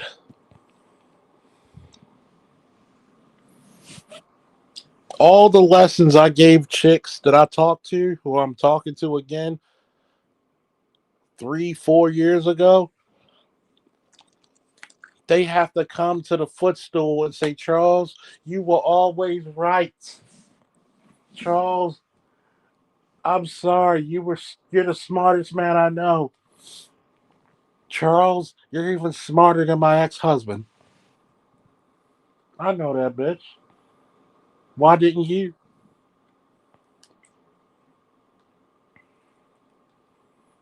Why didn't you? I'm giving you free game. But this is the thing black men won't say. You should have got me when I was cheap. You want me back? The price goes up. When you saw me, I was a wretched soul. You see me now, I'm more valuable than ever. What did Obi-Wan tell Vader? If you strike me down, I'll be more powerful than you can even imagine. It took that nigga 3 movies to get what the fuck he was saying. My spirit. What was Jaga to Lion-O? He died. He didn't make it to third Earth living. He died. He followed them in spirit. His spirit was even more powerful, even though Jaga living was a bad motherfucker in the stories. Don't believe that. Jaga put a lot of niggas in the dirt. Okay, remember Lionel's father Claudius might have been the Lord of the Thundercats, but guess who held that sword in the name of the king?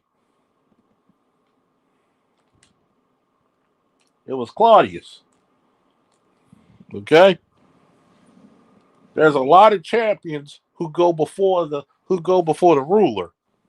Even Trump right now has Delta Force and SEAL Team 6 as his beck and call, does he? But what happens when you're the heir apparent? When you can tell a chick, I don't need you. I'm the benefit you need. I'm the one you dreamed of. I'm your heart desire. You put me in front of your friends. Do you know how much of an ego fucking trip you go on when you with your girlfriend and her friends tell her if you don't want them, I'll take them?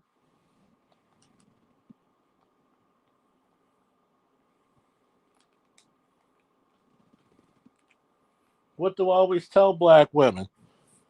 Y'all don't know what the fuck you got till you lose them. A lot of you mad because usually that man leaves you. He goes get married to somebody who's a lot better than you.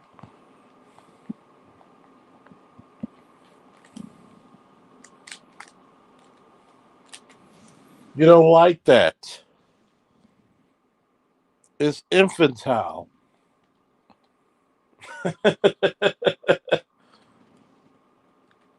Even my own niece, love her to death. There's times I gotta shut her the fuck up because of some of the infantile shit she says.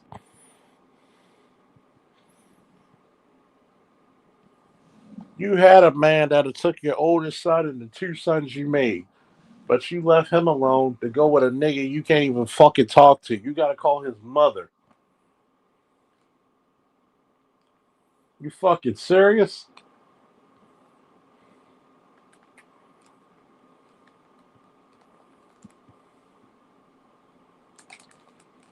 You fucking serious?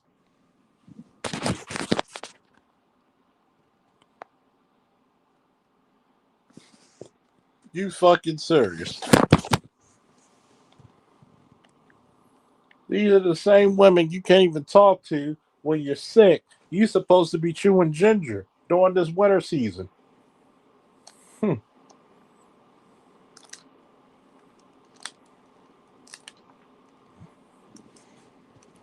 How many of your women you deal with right now know that you're supposed to be chewing ginger?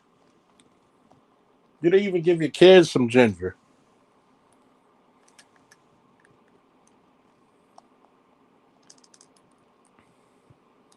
Not like you can't get it in the grocery store. It's not like this is a foreign object. Ginger will keep you from being sick all winter long. Guess what your boy chewing on right now? Some ginger and some wasabi.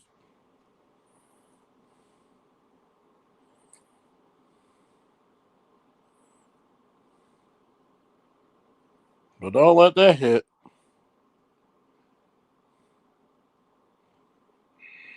So, Don't let that shit hit.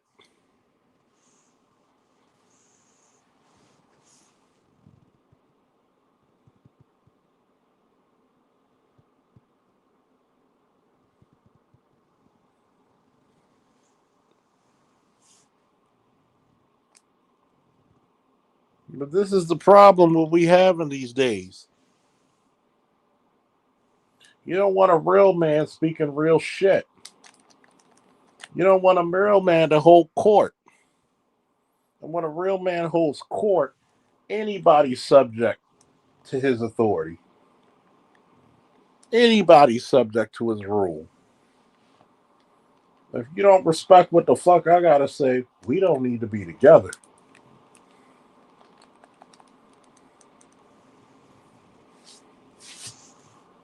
Oh man, that's too much. You gotta be progressive. I don't gotta be progressive shit. All I gotta do is what? Chew on some ginger and wasabi and to burn a coal out your ass.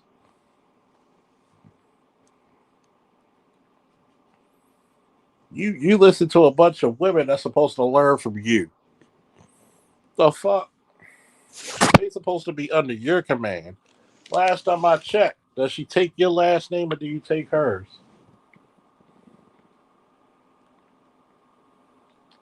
You know how many times I had to tell my exes, I'm the Frankie Beverly of this maze. I'm the Philip Bailey.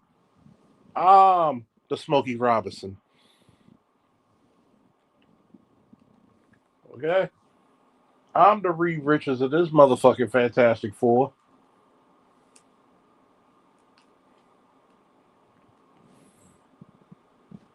But because you want to be fair, guess what? I don't need to be fair. Be ruthless. I'm not ruthless as Shaka Khan. I'm ruthless in Shaka Khan.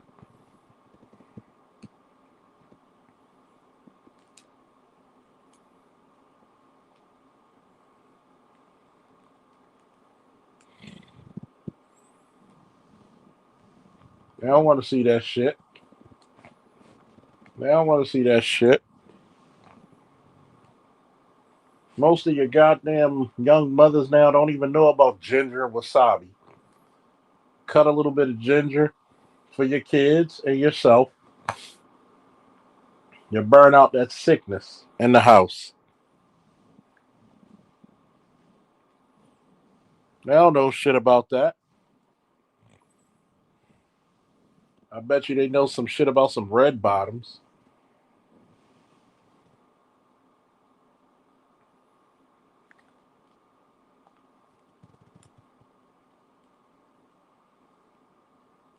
If your kids can't take over the fucking family after you die, then you fucking failed.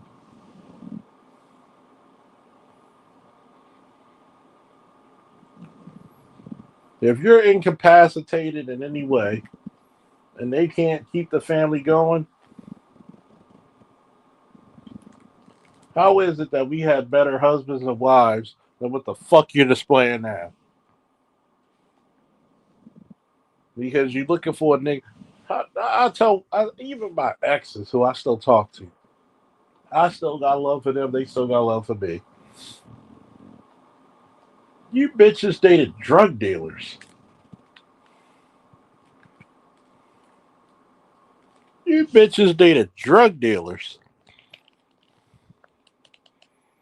I heard about it. I heard about it, Ray.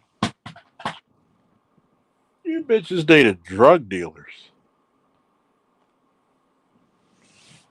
And you think you're going to get some fucking college educated, sturdy man, and you're nowhere near the prom. You waste your good years to sucker ass niggas. It's the common story, ain't it? I swear to God it is. I had to say this shit to so many women I give a fuck about. You waste your fucking good years to sucker niggas. You, you bitches heard me talk to you about my benefits. And you dumb motherfuckers are gonna let a nigga like me go. You stupid motherfuckers.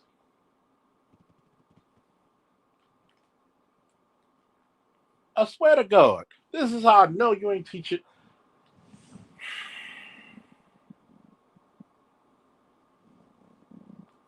I swear to God, man.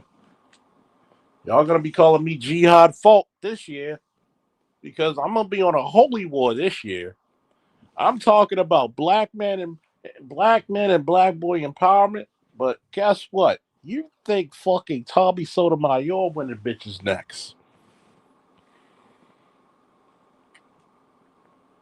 If I could say this about chicks that I still got love for, there better not be a chick coming to my fucking channel questioning what the fuck I'm saying.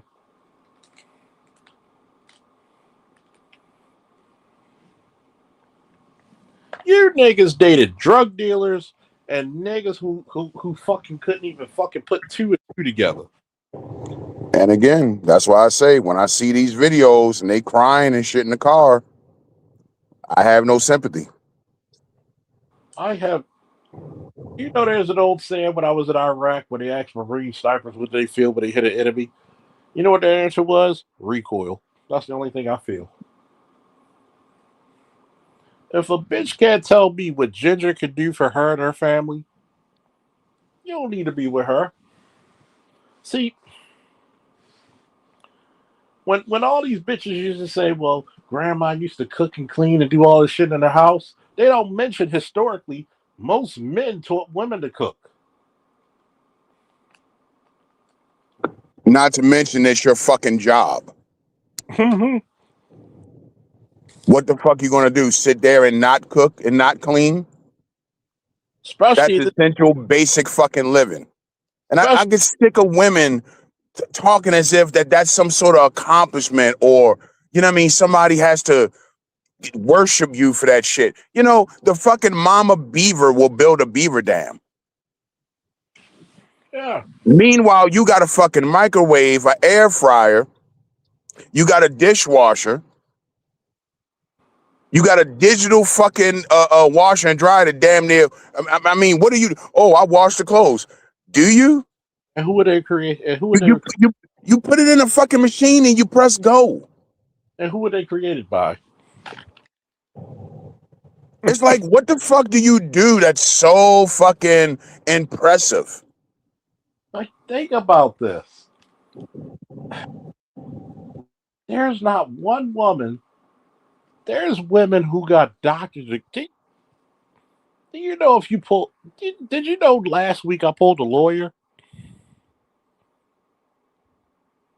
off of my pictures and my talking? I pulled a lawyer in New York. And I'm like, she's more impressed with me than I'm with her. Look, you get with a nigga like me, you got with a nigga who can actually get you out of fucking shit. Well, what you mean? I rescue people from being hostages. We liberated fucking villages. What the fuck can your fucking degree do compared to that? What did my man say? What did my man Skeletor say? What consequence are you to me now?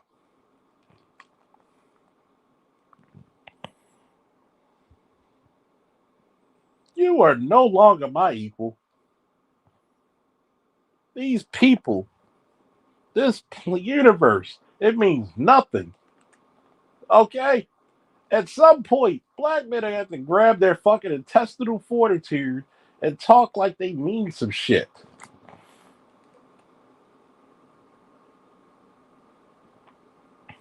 Because obviously, you don't want to rule. If you think Homelander is going to beat Superman in any contest, let me put it to you this way. I would vote anytime for a man who holds back compared to a man who holds. Why do you think the Incredible Hulk, Ray, will never beat Homelander? I mean, Superman.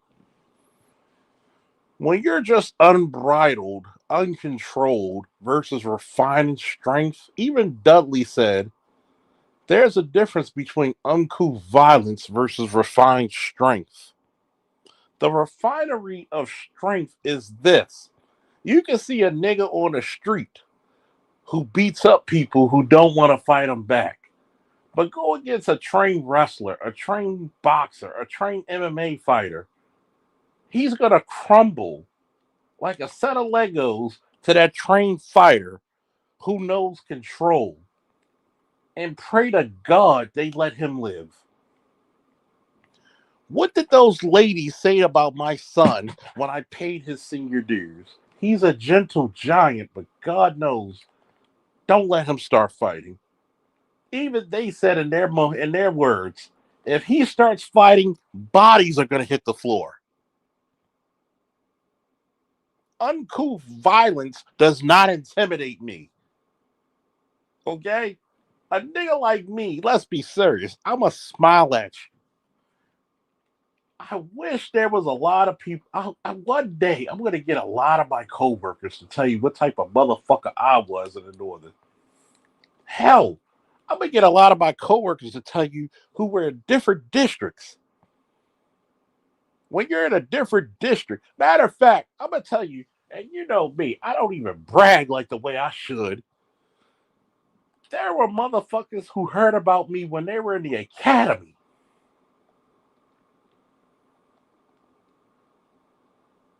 I damn near signed autographs to these motherfuckers.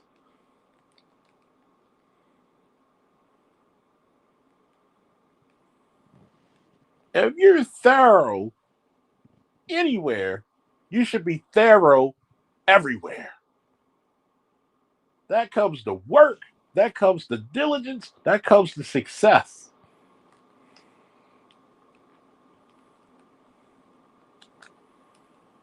The problem with it is that everybody wants to be the most powerful instead of being the most efficient and the most effective. Guess what? A nuclear bomb is more powerful than a bullet, but what's the most effective way? The fuck does Homelander got for Superman?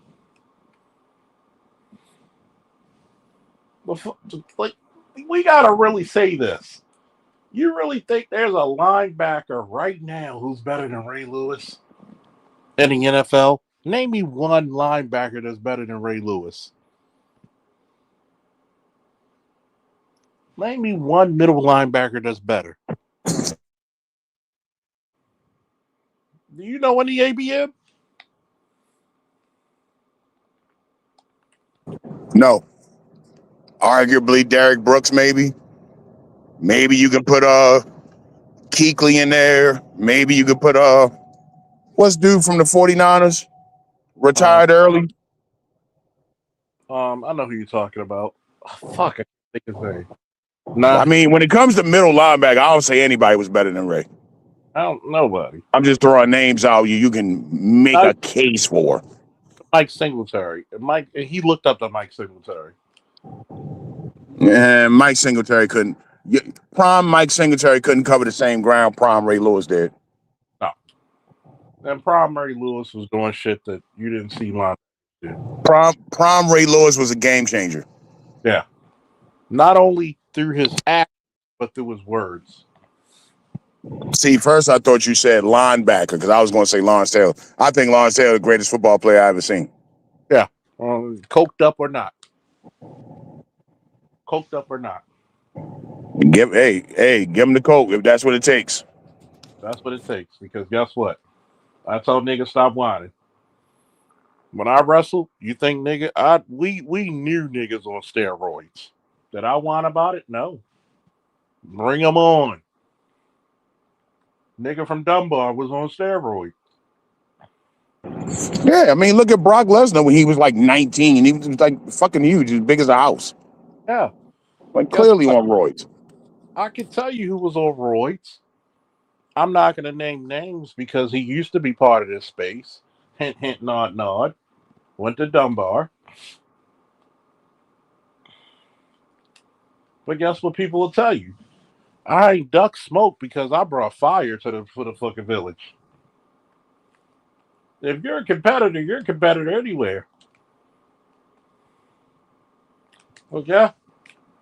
The problem with a lot of people is, are you done with the script? Almost. Almost. Almost. But I got a few things I'm writing up that you're going to love.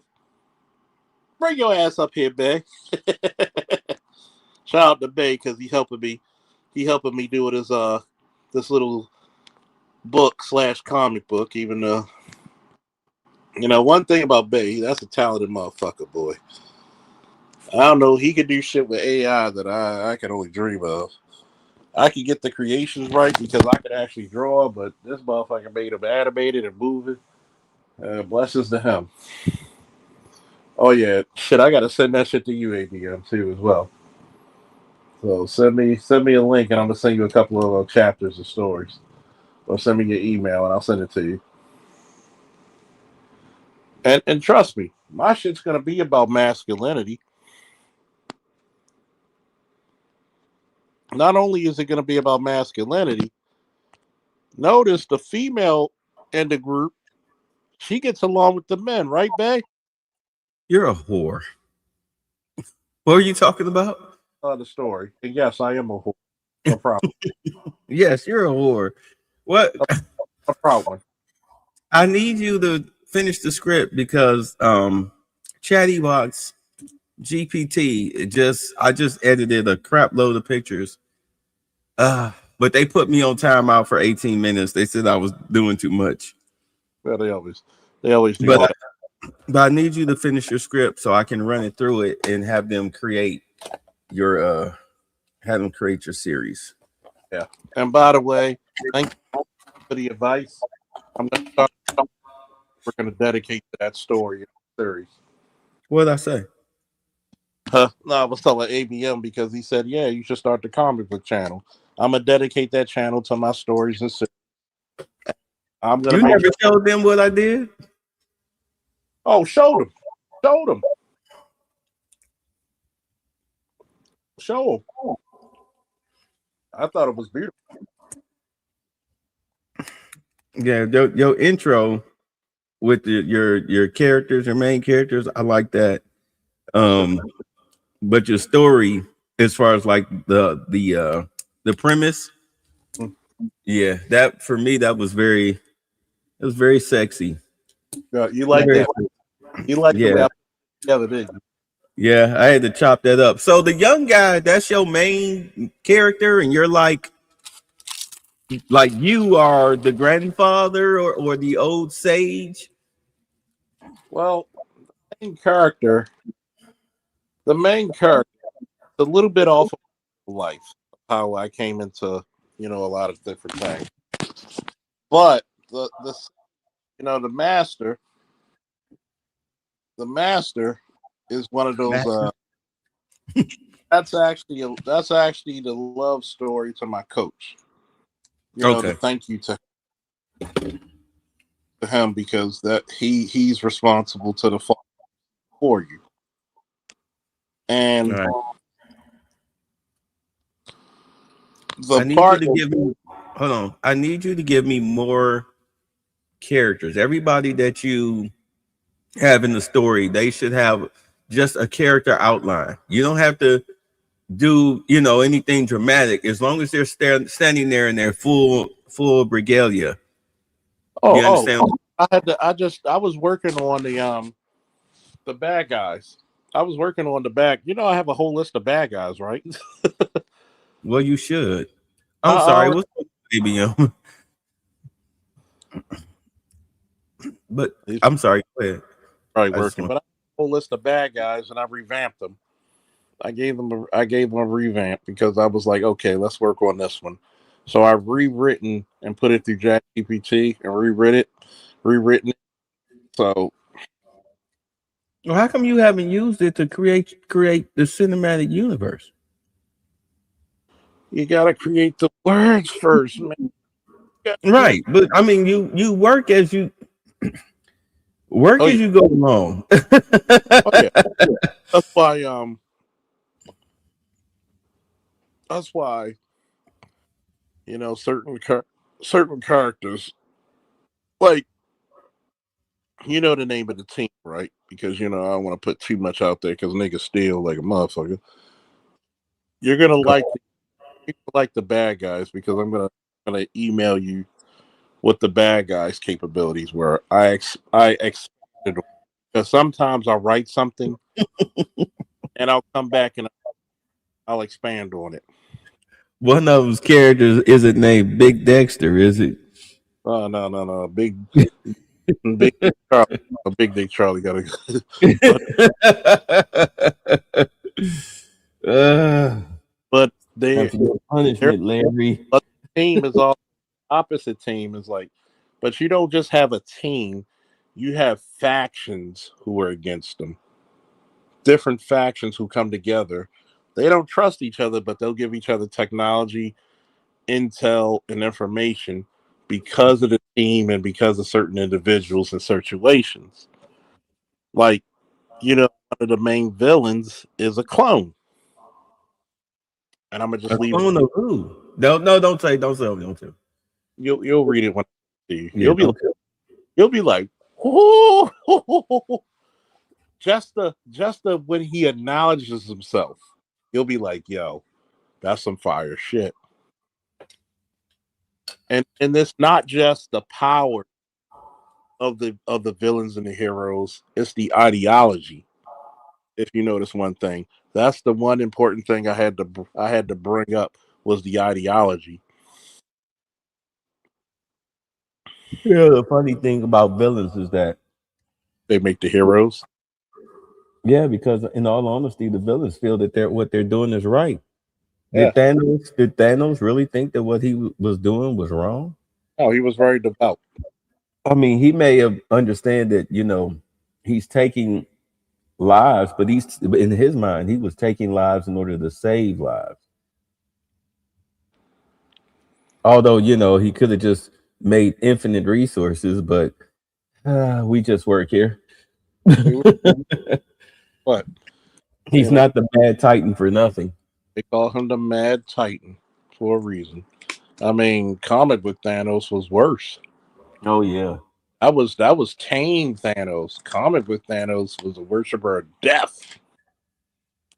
Can't have that. I mean, you see how people run around. Thanos was right. Killmonger was right. You can't be having worshippers of death, But be it like Darth Vader around here. because you're pretty, esoteric as well, and you'll get what I'm saying. A lot of those people who say Killmonger was right never fought a war. Well, the people who say Killmonger was right never even understood that. In all honesty, Wakanda was doing what they did in order to protect their borders and their people. Hmm. Because even, I mean, prime example, look at the immigration situation that we got going on. Did Wakanda let in immigrants? No, Why? because they have one of the most valuable resources in the planet, maybe the solar system. Yeah, but outside of that, as far as socially, why didn't they let in immigrants? Because you would corrupt their system. Hmm. You were a warlike people. No, no, thank you. They watched from afar for what they say, thousands of years or whatever, hundreds of years. If you go to Disney Plus, you'll see Wakanda through the centuries and how Yeah, to. yeah. They didn't get. They looked. They looked at you like you look at your neighbor. With they badass kids, and they rusted truck on their front lawn and fucking wild animals in the backyard that don't ever come in the house. Did you invite that neighbor over for a barbecue? No, you Okay, look at them as heathens. exactly. Yeah, that's the part that you notice that certain lexicon that black people currently don't utilize, right? Common sense, Com- self-preservation. Common sense is so common sense nowadays is so rare it's classified as a superpower. I've actually told people in real time, "Oh God, I make it look like I have a headache." They're like, "What's wrong?" My common sense is tingling.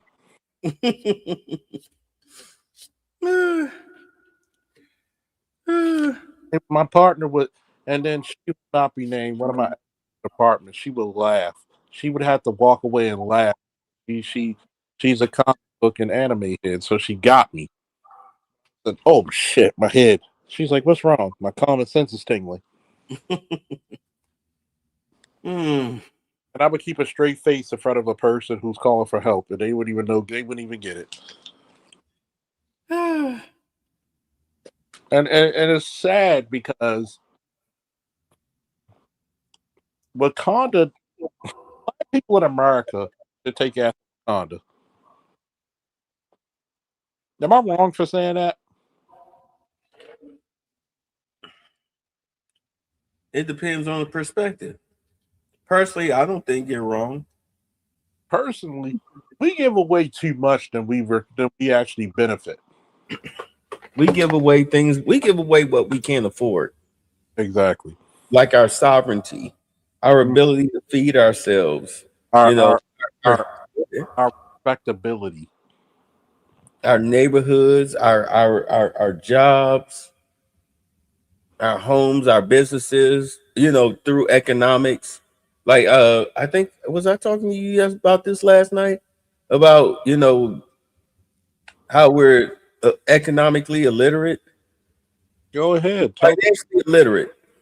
Tell the people. Remind them again of what we talked. Notice, and I'm not talking about anybody's channel, but notice how multifaceted this channel is, and yours when you boot up as well. Notice we don't just talk raw because those are the smallest part of our. I wanted to expound on something that I was talking about yesterday on your channel. Go right ahead. Because you're a business owner. And if you're a business owner, you know how the sausage is made. Mm-hmm. And you have conversations with other business owners which I did today, which was my CPA. Right. And people that you bring into your cipher who they don't work for you, but you use their service in order to help your business and their business grow. Yeah, like my CPA. I Right. put I put people on with him. He helps me out with my business. Matter of fact, there's so much that he can do because he went to one of the top business colleges in America, and he was teaching me how, in 5 steps for your business. Do And you have the same conversation with him that you have with an employee? you know what? I say this because I love you, Bay. You're like an older brother to me, and I love you for that. You're like a great friend and an older brother. So I hope you hold it in high regard. When I say this, I hope you laugh. Get the fuck out of my brain, please. Do you know that's the exact same conversation me and my CPA had on the phone earlier? Early today, well, last night, but it doesn't count till the sun come up, as we say in the army. I had to explain this, and you don't mind if I cut in real quick, do you? Go ahead. Because what you just said, very fast. Give me woo, folks. I love my faithful people who listen to me. There's operational command and there's administrative command. If nobody knows what it is, I'll explain it. Operational command, boots on ground. Okay? Just think of it as boots on ground. Your hourlies. Yep, boots on ground. For example, if I took a group of guys and we're gonna rate a house or a building, those are my boots on ground. Whoever's the most experienced, he's commanding that squad. He's probably got 12 people with him, depending on the size of that building or house. And he's going through that house and they're going to rate it. Remember, the colloquial term is boot. Administrative. What? Administrative is this. Administrative is like, yo,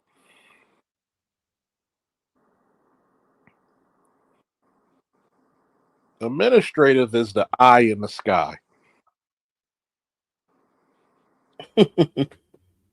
Sarah. Meaning, meaning that there had to be people, people who has the command above ground. Meaning, if we have 3 houses or 3 buildings at the same time for a raid, that one person is in command of all 3 of those missions simultaneously. So he has to make sure all of the guys. Perfect example, BlurCon 2 years ago.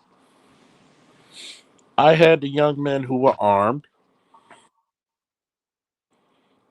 They had to do what? They were with the celebrity. So why should you have with the celebrities? Who's most likely going to get attacked? And they were asking, oh, wow, nickname coach to them. Well, I was a coach for wrestling for 20 plus years. So they're thinking, yo, why isn't coach here with us? So I said, okay, not that I have to explain to you, but I'm going to be gracious enough to explain to you. Okay? Let's figure this out. I'm the administrative command. I'm overhead. I'm overwatch. Did you have to make sure that y'all had a place to stay? No, I did. Did you have to make sure you had your food vouchers to go to any of those food vendors that you could get them this and make sure? No. Did you have to make sure? No, I did. When there was a call for a possible sex offense,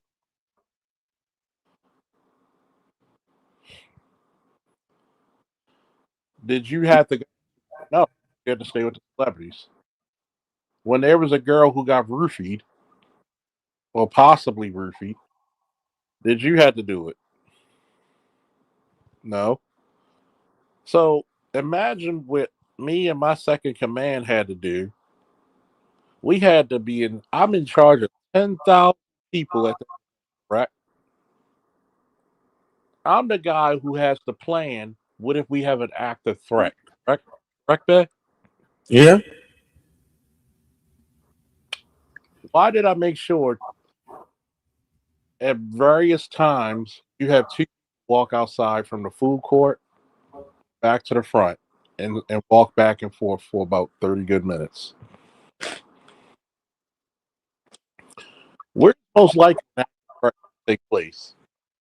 Where they're outside, where people are unsuspecting. So you have that level of when you have that level of wherewithal,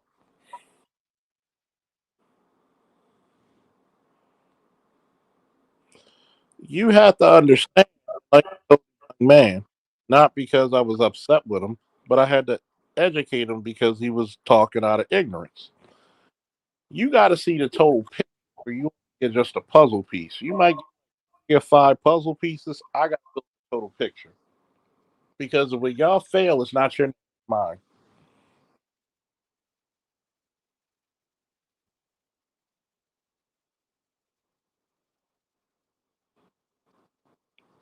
and that's the big difference. Is that a king? When you look at the comics, who were Doctor Doom's? You know, who was on Doctor Doom's level? It was Namor and it was T'Challa because they're all three of them are monarchs.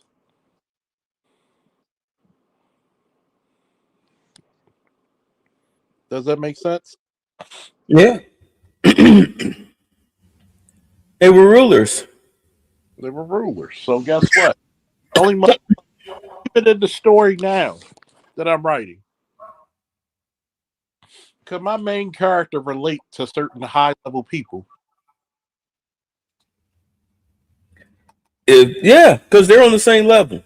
Yeah, he's on the same level. He literally has deity blood in his veins. He's literally called the heir apparent.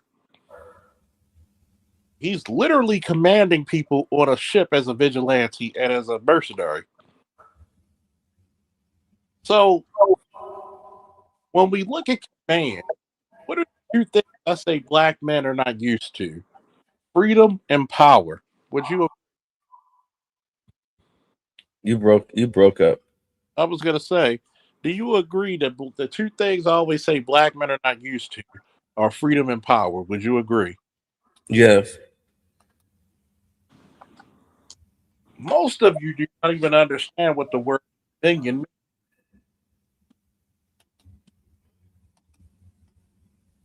I had chicks tell me another kid. I said, you're gonna have to convince me very well because if I when I get my it's not if, but when I get my 100% disability, I'm retired and I'm gonna be living good and I'm gonna still have benefits. Now, we're gonna say this. I, with my first and only child, who's 18 now, people don't even comprehend this. I had dominion over him.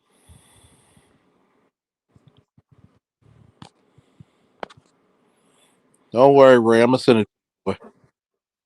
I had dominion over him. What does that mean, Bay? You're in charge. I'm in charge. Even his mother I'm in, acts. I'm in charge. Even his mother acts. How are we going to? Dominion means there is no authority above me. Black men are not. I had to tell my ex in the face. The only reason you and your ex husband are getting along is because he's agreeing with you.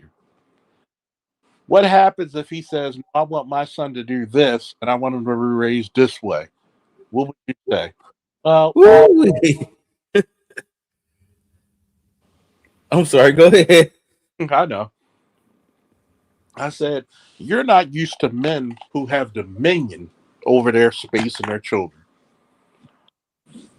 I said, because if we would have had a child, I'd have said, who the fuck are you? Either we raise them together or they live with me. Well, no. And I'll go to the court. Look at these statistics. I would embarrass the judge. The only reason you got away with it in the court of law because you had babies by idiots. You never dealt with men with dominion. Well, what about my ex boyfriend who had custody of his kid? Where did the kid predominantly live with?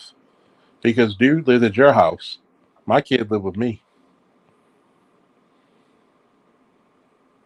There's a certain thing about dominion that black people need to talk about, especially black men.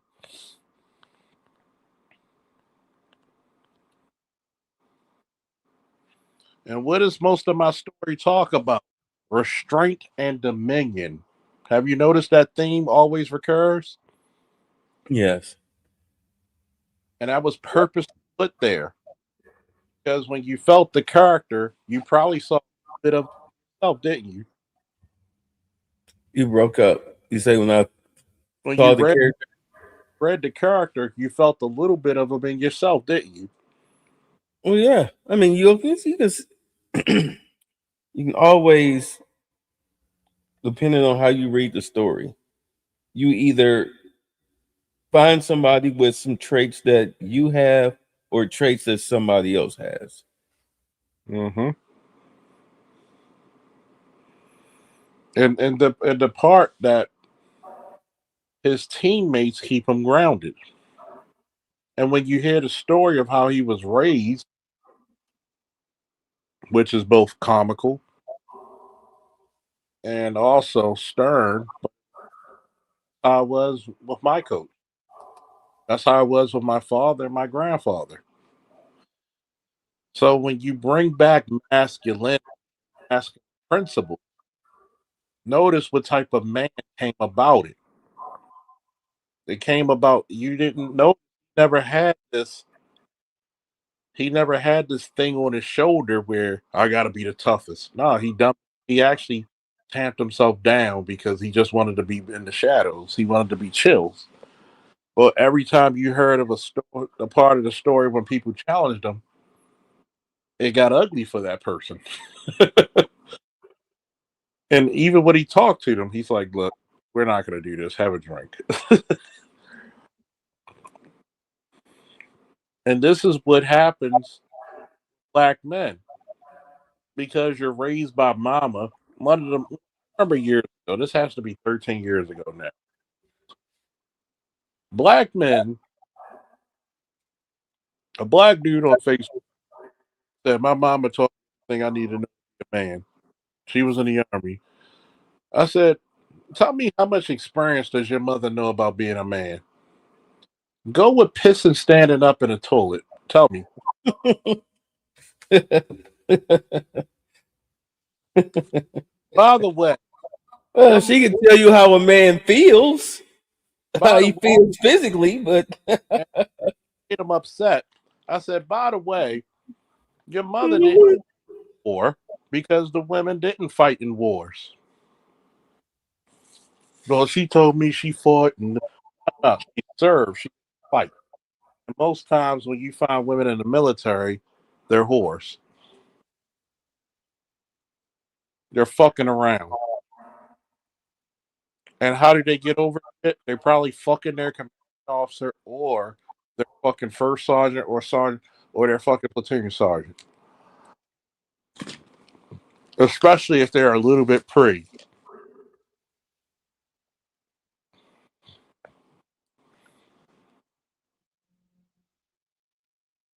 Go ahead, babe. What were you saying? Well, getting back to the original theme about how you have different conversations with people who are who are behind the counter.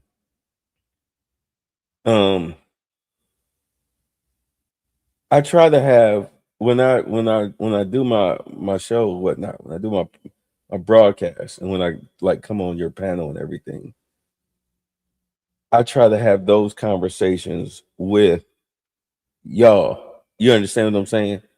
And by y'all, I mean the people that are listening.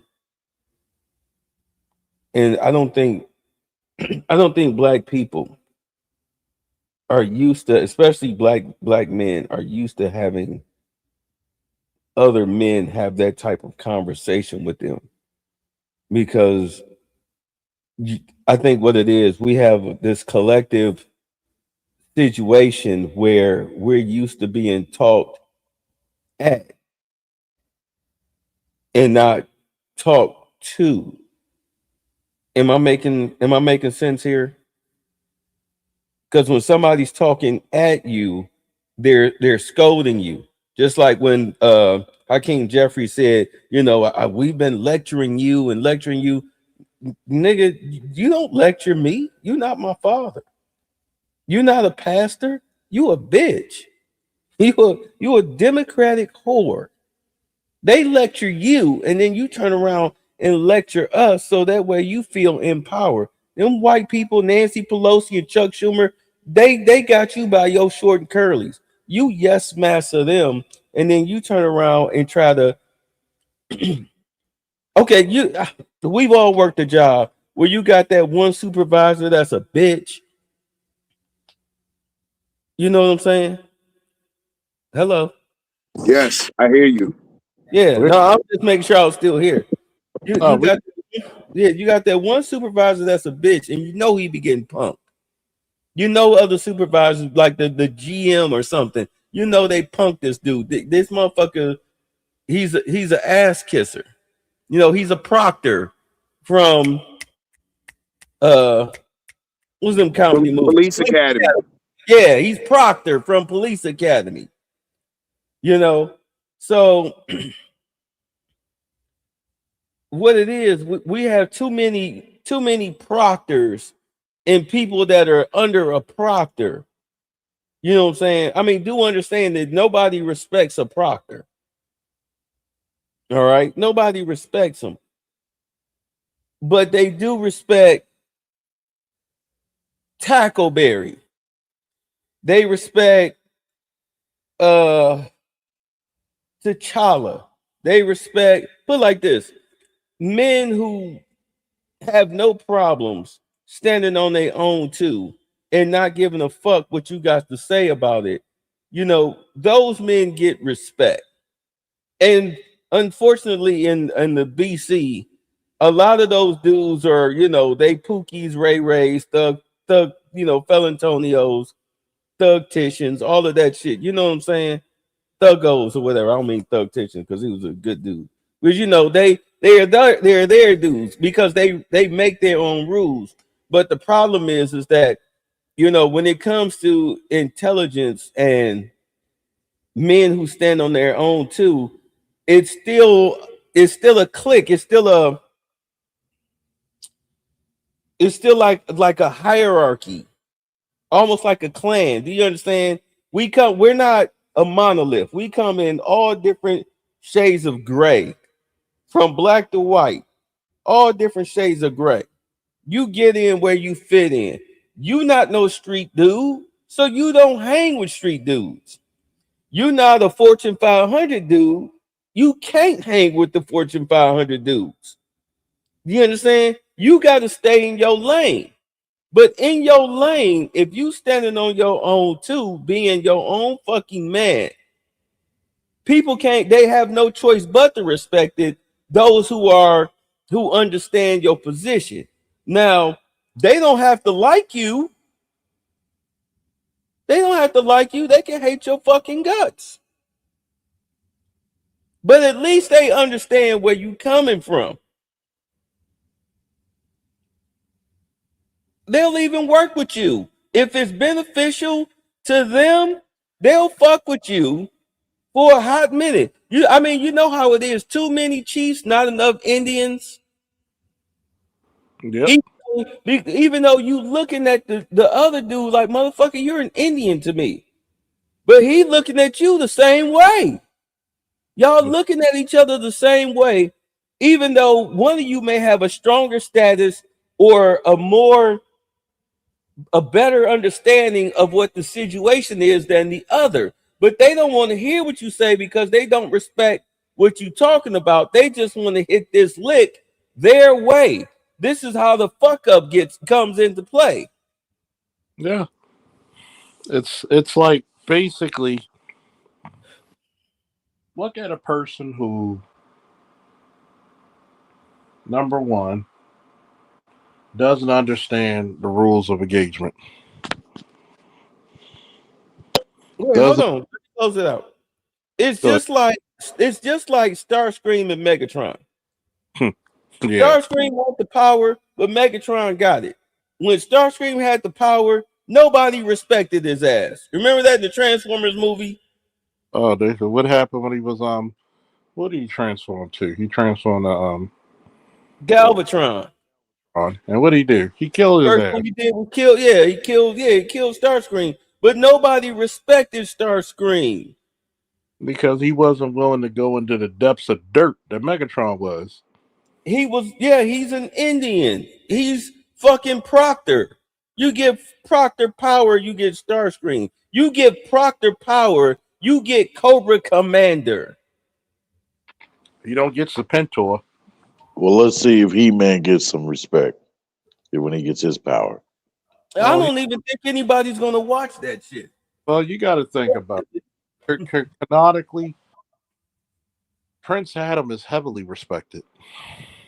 Canonically,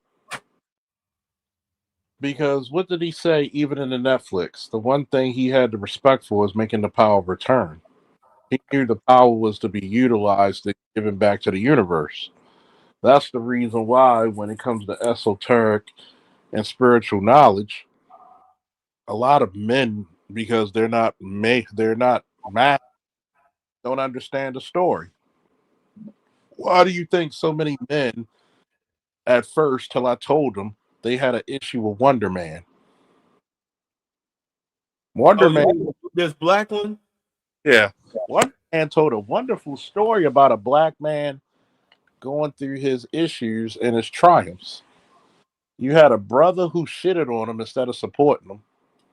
You had a doting mother kind of who kind of didn't really know what to do with him. His father died,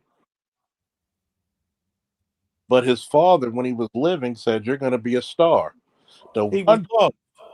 the one person that supported him died. He was lost. Yeah, and then Kingsley, I forget the dude who played Wonder Man, his real name, but him and Kingsley, boy, Yeah, they their they, they, they was great together. their chemistry was golden. It was so good that so many people did a review. They said we're looking forward to season 2, and I'm telling you, Damn right I am. and what did I was I right about it? I have Yeah. It told you about the struggles and the triumphs of a black man, and when people don't understand, you can tell a good damn story without a big superhero battle, can't you?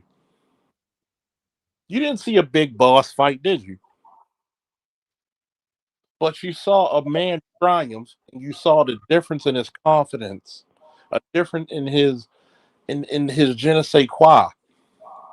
When Well, some of the complaints was that that they changed it up of how he got his powers. You know that uh, they didn't show it according to the comics that he got him from Zemo. let me Who? put Yeah. the wait it in the wait. How did he get his powers for real was in the book? he was given it to him by Zemo, but apparently he was probably born with him. So how do you get his powers in the in Disney? I would say it's boring because, like, I'll probably say, yeah, the mutant gene, because it's Marvel. So I think, like, the ionic rays basically, like, help amplify that, and so therefore it helped turn his all of his cells into that into that ionic energy.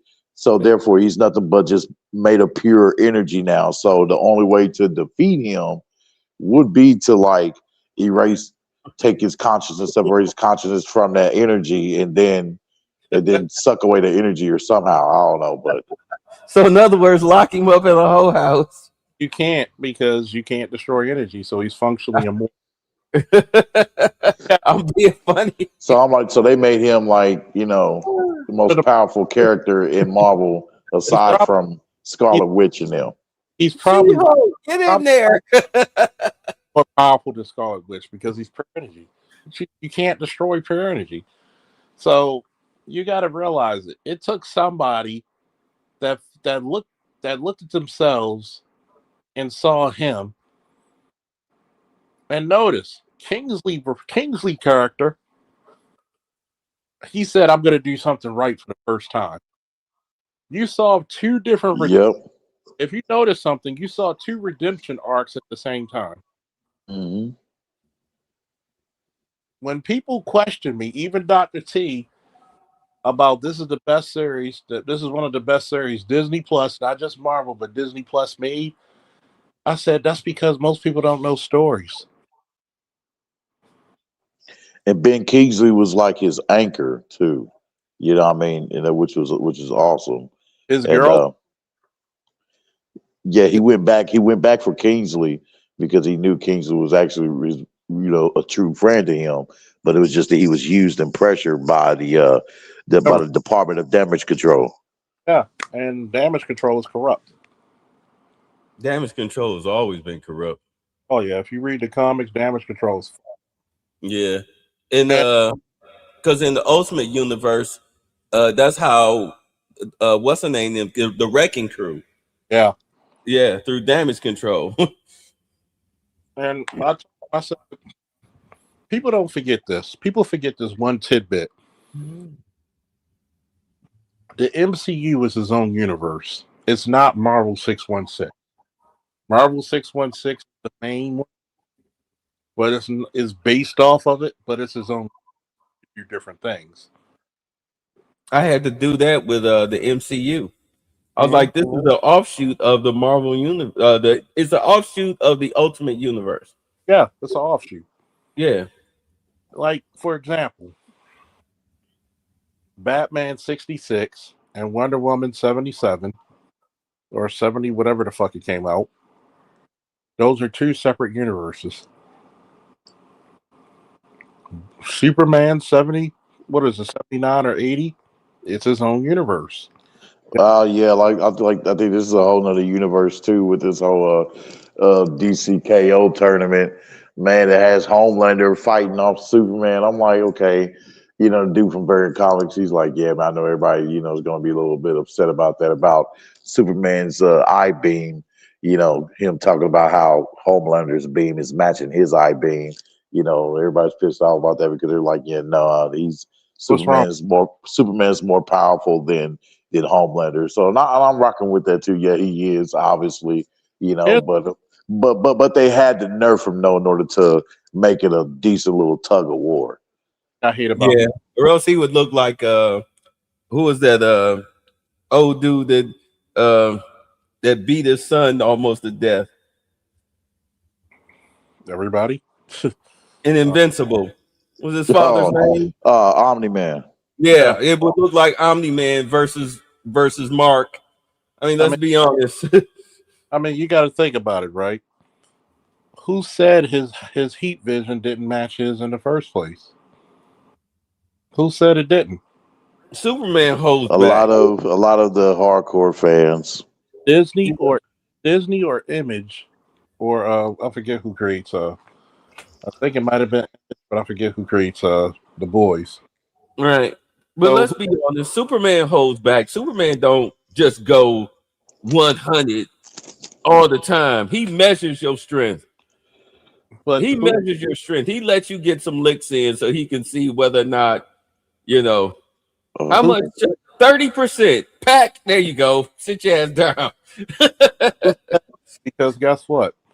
Wonder Woman is close to his strength, even though he has more physical power, more raw physical power than her. But Oh, and Wonder Woman though in this tournament too, she was battling another chick, something red or red something, Sonya, I believe. oh Yeah, yeah, man, yeah, boy, she had some thighs on her, boy. I'm like, whoo, you know, what, she looked like she might give Wonder Woman boy some Sonya's a heat. Red Sonya's a classic character. But you got to realize this, right? Even though he has the edge and strength, she has the edge in weaponry and skill. That doesn't mean. See, this is the part. This is why I kind of hate anime fans a little bit. This generation has a short attention span, meaning Oh, why you hate me? Ah, generation has a short attention span. They're worrying about who's the most powerful instead of reading the story. I can literally write a story with normal two human beings, and y'all worrying about who's the most powerful. Even in my story, the most powerful motherfucker doesn't necessarily win. It's the most effective. Guess what? You can pull the trigger of a fucking nuclear bomb. If I put a fucking 9 millimeter or 22 fucking long rifle through your skull, which was more effective? well, to get mad at the anime fans though, bro, you're gonna have to get mad at all of the OGs, the double OGs, going all the way back to the Dragon Ball, to us Dragon Ball fans. The That's where that started.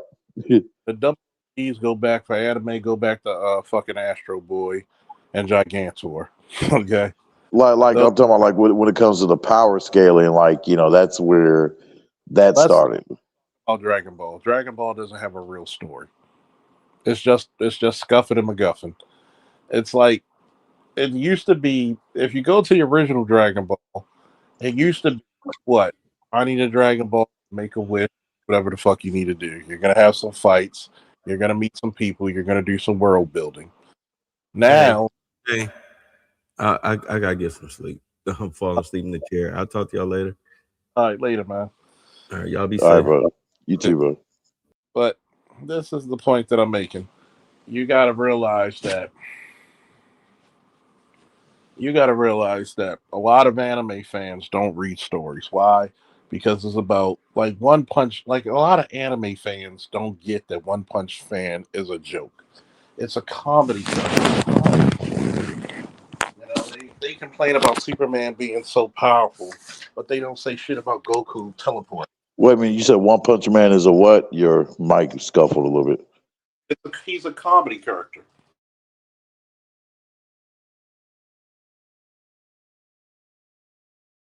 He'll be right back. Okay. Yeah, I kind of agree with that. Yeah, he is a comedy character. I was like, oh man, yeah, he is. He is hilarious too. Oh man, I wonder if some more episodes came out for that, because yeah, because that's on my list too for ongoing shows. Because man, there's so many ongoing shows, and on top of that, new shows coming out. I'm like, oh damn, yeah, here we go. So I figure, yeah, with my shit, I'm gonna just cover them like a whole bunch of them in one stream, since they're gonna do that. I'm more into the comics Like than I was anime. saying, Yeah, go ahead. uh, One Punch Man is a comical character. He's a homage character. He's not supposed to be taken seriously because they're talking about the ridic. They try to say Superman is so ridiculous He's hilarious though, boy. because he's not supposed to be taken seriously. They So did that. They so you didn't like that? Oh, they did some videos showing like how he's on the same level as Superman and shit, no, no, and Goku. you can't. you can't make him on the same level as moving a planet. He's not supposed to be taken. It's a funny series. If you look, Oh, that's what it is. Yeah, Anime Wars. Yeah, they might still have it on YouTube. it's basically he's a comical character. He's a homage character. It's like, what's the story of it? Most people can't even tell me what's the real story of One Punch Man. The real story of One Punch Man is he's fighting his boredom. The, Yeah, he the said he's world, fighting his boredom. the world doesn't even take him seriously because he's not a known hero. So think about it. People talk about Superman so powerful. Y'all niggas never heard of the Silver Surfer? But he's a hero that don't care about the fame, though. Nobody, no hero cares about the fame. Hardly any does, unless you're in My Hero Academia. Johnny Storm, though. Johnny Storm really doesn't care about it. He just takes advantage of it. Johnny Storm would probably be popular without powers. He's he's supposed to be the movie star, good looking guy. That's his thing.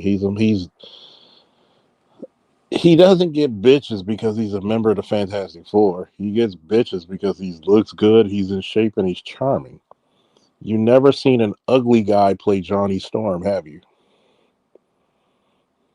Notice that? Oh, nope, nope. You're right. Nope, I haven't.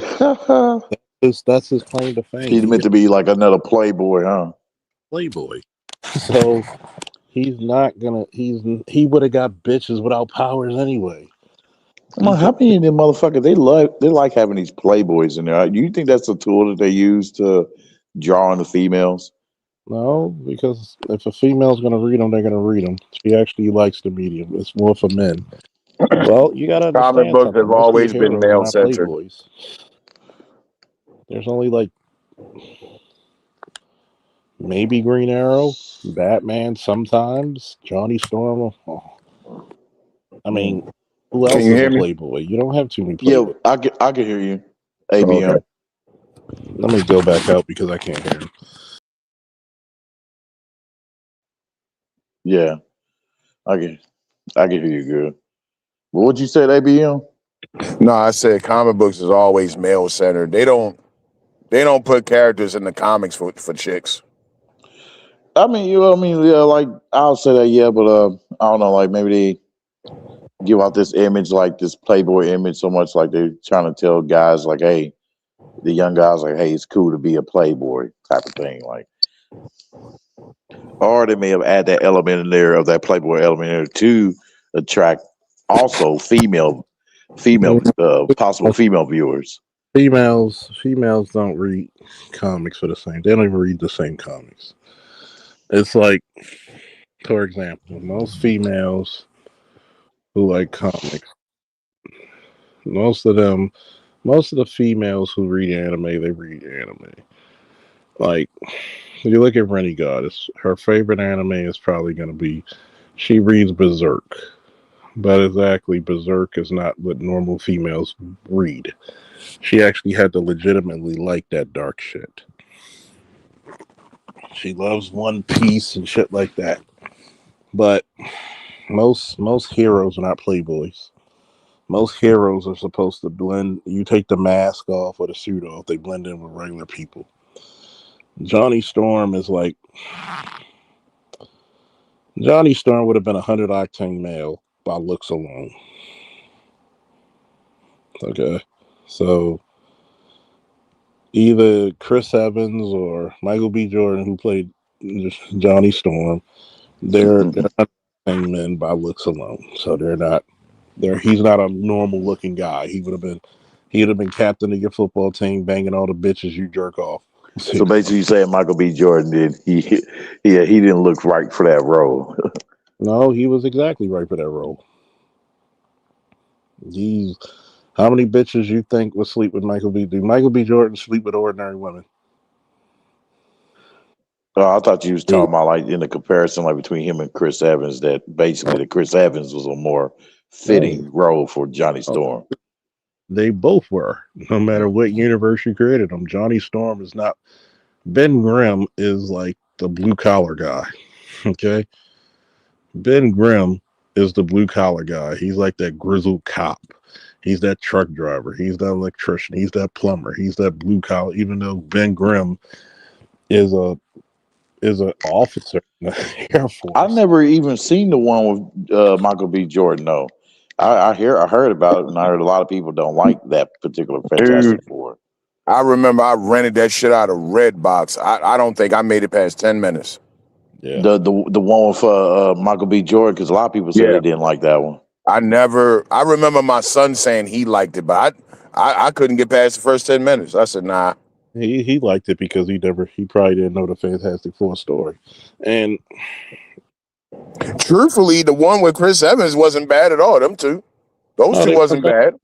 they weren't bad. As a matter of fact, even though her fine ass, who played the Invisible Woman in the Chris Evans, What's her name? fuck her name, she Not played in Jennifer Aniston. What's her name? Jessica Alba or something. Jessica Alba. Yeah. her fine ass. Her mix She done was got fine. fat. Yeah. Well, she's older and she's married. She happy. But when she was fine. She did that Netflix show with Gabrielle Union. Yeah. When she was younger, boy, in Dark Angel, she was fine as shit.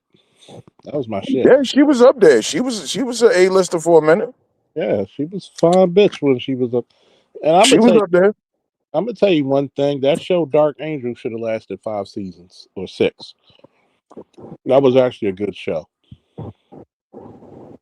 The concept was good.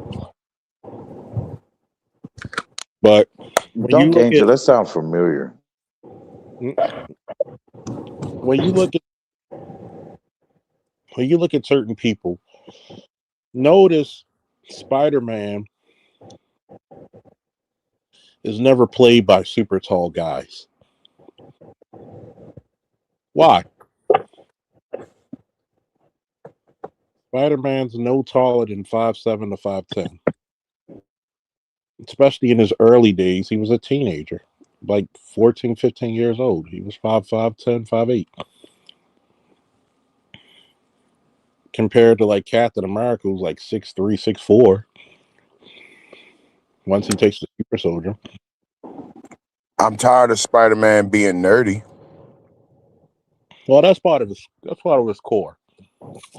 I never thought so. Even in the originally, comic books, he wasn't nerdy to me. He was just a regular dude. well,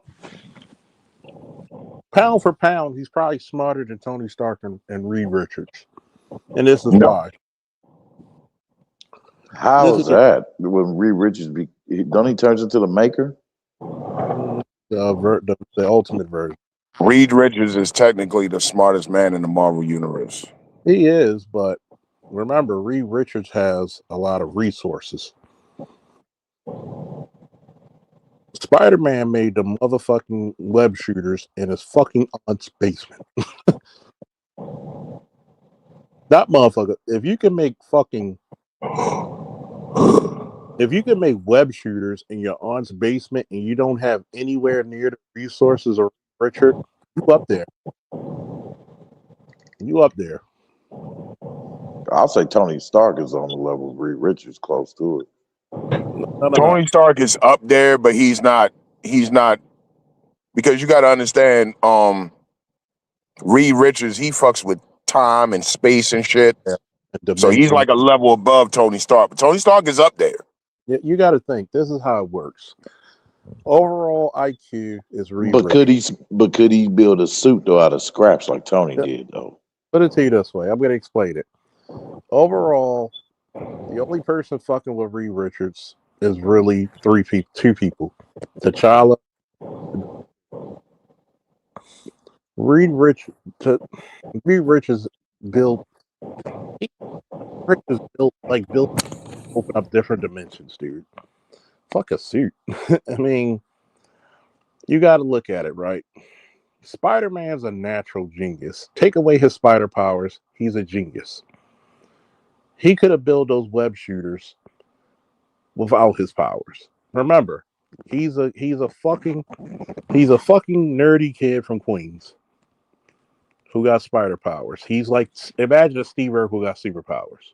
He's gonna get a bit cooler, but Yeah. He's just naturally smart. He was always gifted. Now you take somebody like the Beast. He's probably the premier person in biological, biomutations. You Hmm. somebody like T'Challa, who's a polymath, just like Reed and Doctor Doom. And You speaking of take, T'Challa, I shared him tonight, Charles, in my stream. Um, I think it was like sometime before you came on live or whatever. I finished my stream and I covered this news about T'Challa, about them with coming out with this Black Panther 3, that they're going to have this light skinned dude play as T'Challa, and that there's people, coming with some backlash against it because they're like, hey, we always known T'Challa to be, and I agree with that, yeah, to be like dark brown or black. You know what I mean? Not light skin. And the light skinned dude is going to be playing him. I believe it's the same dude who played as Deck from Predator Badlands. what's wrong is here's my thing. Bad casting. So yeah, I brought that up to see like, what did you think about that? What do I y'all mean, think? it's one thing if you have a guy who's not established, you could play with it a little bit. But if you're getting somebody who's blue, black, African, and you already had a dark skinned guy play him, you got to keep the joint going. Think about it. A lot of people would be mad. Were mad about You said a blue eyed African. blue, black. A lot of people were mad about the Falcon becoming Captain America. You can't have fucking the Winter Soldier as fucking Captain America. He has not even atoned for the murders he committed as the fucking Winter Soldier. He's still He's still in an atonement mode. God, fanboys were so pissed. God. You But tell is it atonement with himself or atonement that he is both, that he's forced to face by the U.S. government? both. See, the problem they ran into is that both of them had the shield for a minute. Falcon and Winter Soldier in the comic books both had the shield for a minute. And when Falcon had the shield, it was kind of sappy because that was the whole Trayvon Martin era. You know what I'm saying? So like a lot of that story arc was real like kind of sappy, kind of wishy-washy, a lot of preachy. So I can see from that angle why a lot of people didn't want to see it. Yeah. But like Charles said, I mean, you can't be okay. So at the end of Civil War, you find out that um Bucky killed Tony Stark's parents, and you're gonna make him Captain America. Didn't make any fucking sense.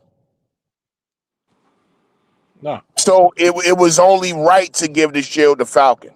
I mean, I you mean, just had to do That's that at that basically point. the basis of why they ended up them two ended up fighting. Well, them three, because he was fighting both of them. but you gotta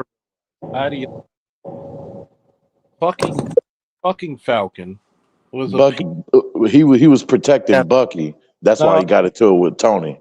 looking at the Force. The reason why they gave it to Falcon, because Falcon's a PJ. He's pararescue. That's the longest school for any special forces in America. 2 years. He's a paramedic and a special forces guy. If a Green Beret or a Navy SEAL gets hurt, you're sending in the PJs, or you already have a PJ with you. He's Captain America without the super soldier serum. Then you're showing how great of a black man, how great of a man he is, that he doesn't need the serum. He's an icon. Yeah, I heard that. Yep, that's right. He didn't need this. He didn't need the serum. He's with Steve. If you think about it, Steve in some ways looks up to him. Yeah, he got that shield. He was like, he when the shield came to him, he wasn't like, oh man, I can't take this shield. I didn't take the serum. No, he took the shield and took up responsibility. Man mode.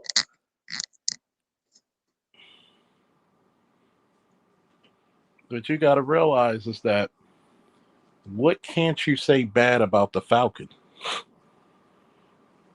This is a man who's basically a military personnel who has, I don't want to see a nigga with the damn shield.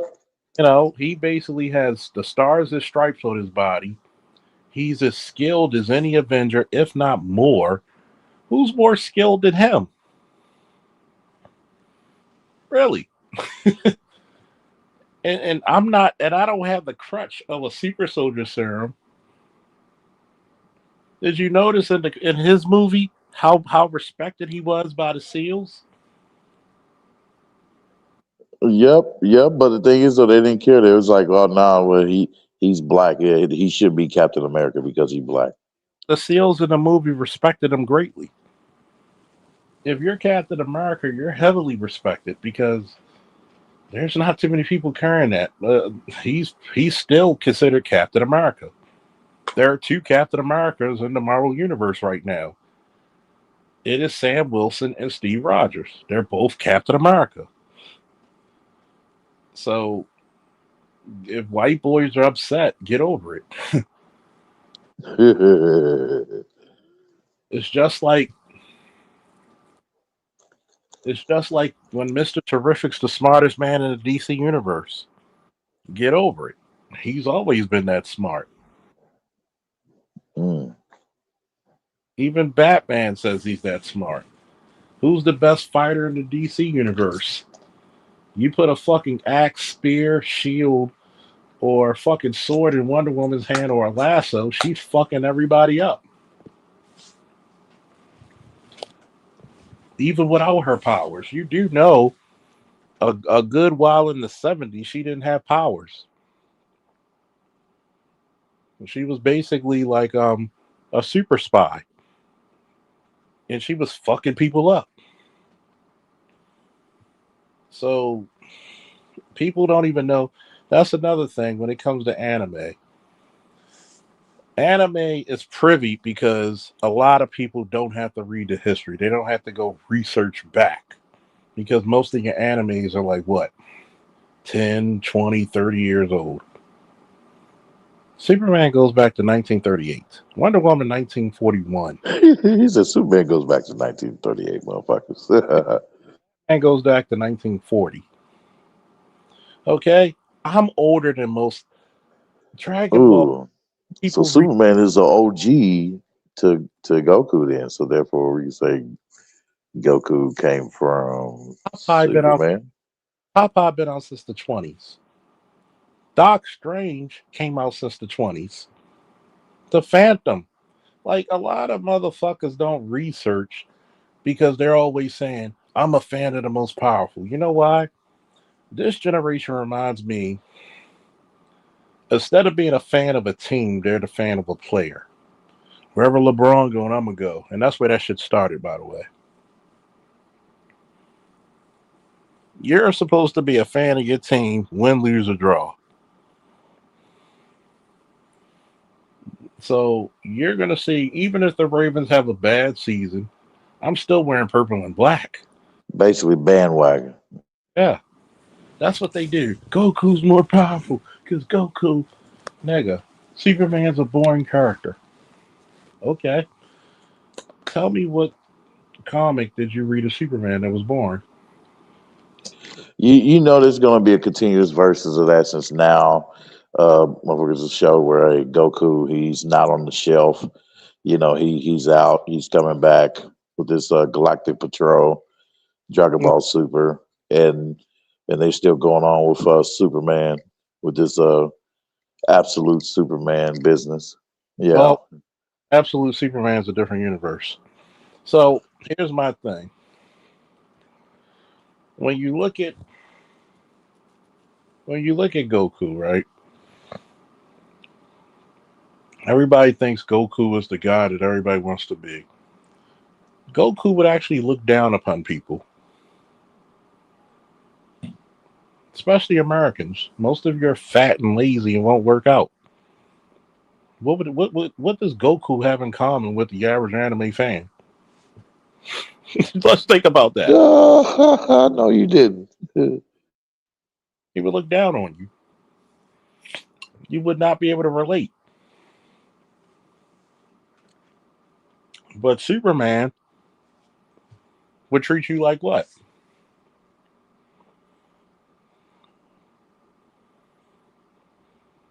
Would he treat you like a decent human being? Oh yeah, for So dignity and respect. Yeah, yeah, Superman. when people say Batman's more relatable, get the fuck out of here. How many billionaires you know? Motherfucker, I still kind of like, man. That was hilarious when John Cena character, man, Peacemaker, was roasting Batman to his neighbor. What when do you his, mean? Have somebody when his neighbor's like, he's a hero. What are you? Batman's a real hero. What are you doing? you don't have no signature villains. No. Oh shit! Motherfucker said, John Cena said, well, he said Batman, he's dumb as hell because he's a he don't he don't take them out. Damn it, he keeps on putting them in prison and let their asses break out again.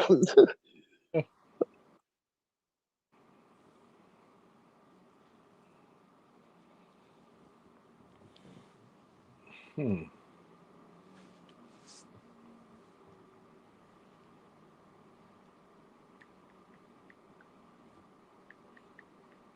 I mean, you gotta think about it. You know who's a very relatable character that nobody talks about? Hmm. Nobody talks about Booster Gold and Blue Beetle, which is one of the best buddy comics. Nobody talks about how they trying to get famous, get bitches. Nobody talks about Luke Cage, Iron Fist, Power Man, and Iron Fist. Nobody talks about how, you know, Lady Shiva could probably fuck up almost anybody hand to hand combat situation. How you know people don't read? They just look for power scale. Oh, this motherfucker, he's 100 million times more powerful. He could do this invincible. Even in my story that I'm going to send you both to tonight or at least in the morning, they're very powerful, but you see restraint. Yeah, I do like that too. Yeah, I rather prefer that, like, great power, but with but motherfucker that has great restraint though. You know what I mean? Because I don't like that wild, out of control power, like uncontrollable. It just goes all over the place.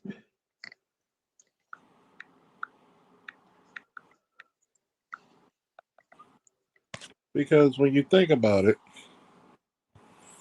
most of the stories get fucked up once you start talking about power.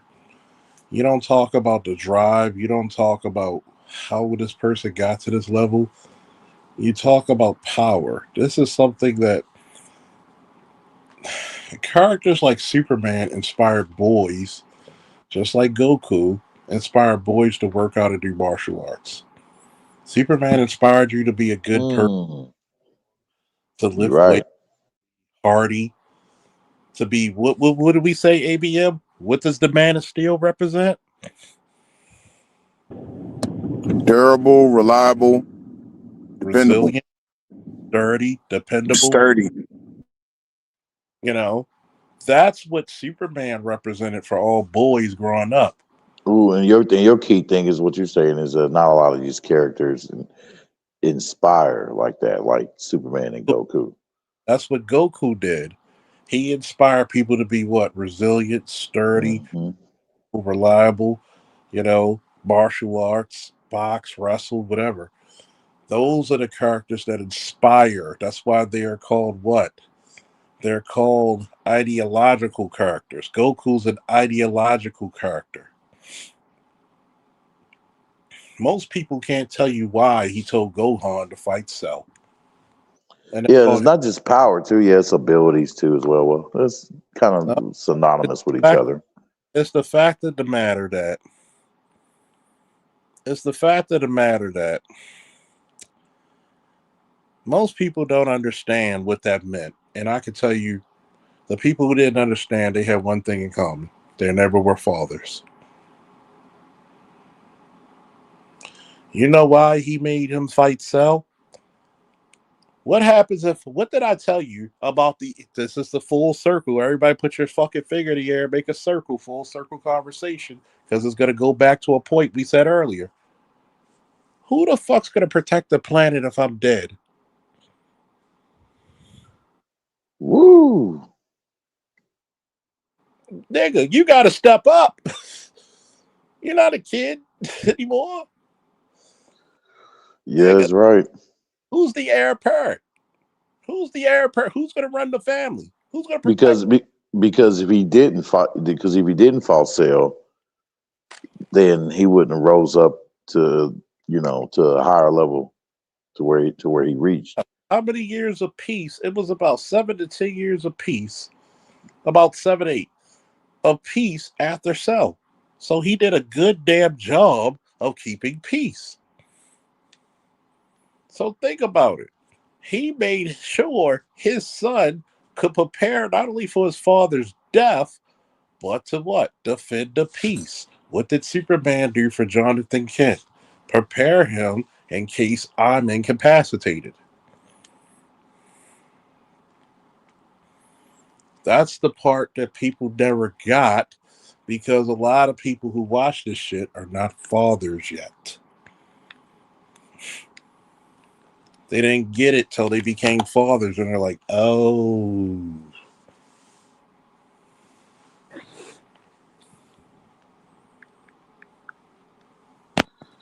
Yep, that's how it worked for me. And every time you see it, it's just so glorious. During those times when these characters are, you know, establishing these inspiring moments, I tell you the truth, I'm not even thinking like the difference, in power scaling and all that of the characters within the show I'm watching. You know, I'm looking at what are they doing, you know.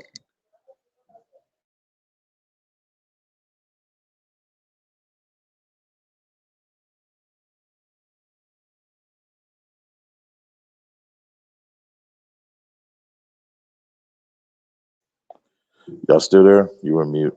I don't know if Yeah, it's I'm here. me. I hear you. Let's talk about them olden days, right? Them real olden days. You 13, 14 years old. Dad going out to go hunt. He heard it was some noise or some predator animals around. Who's in charge of protecting that goddamn house while he's gone?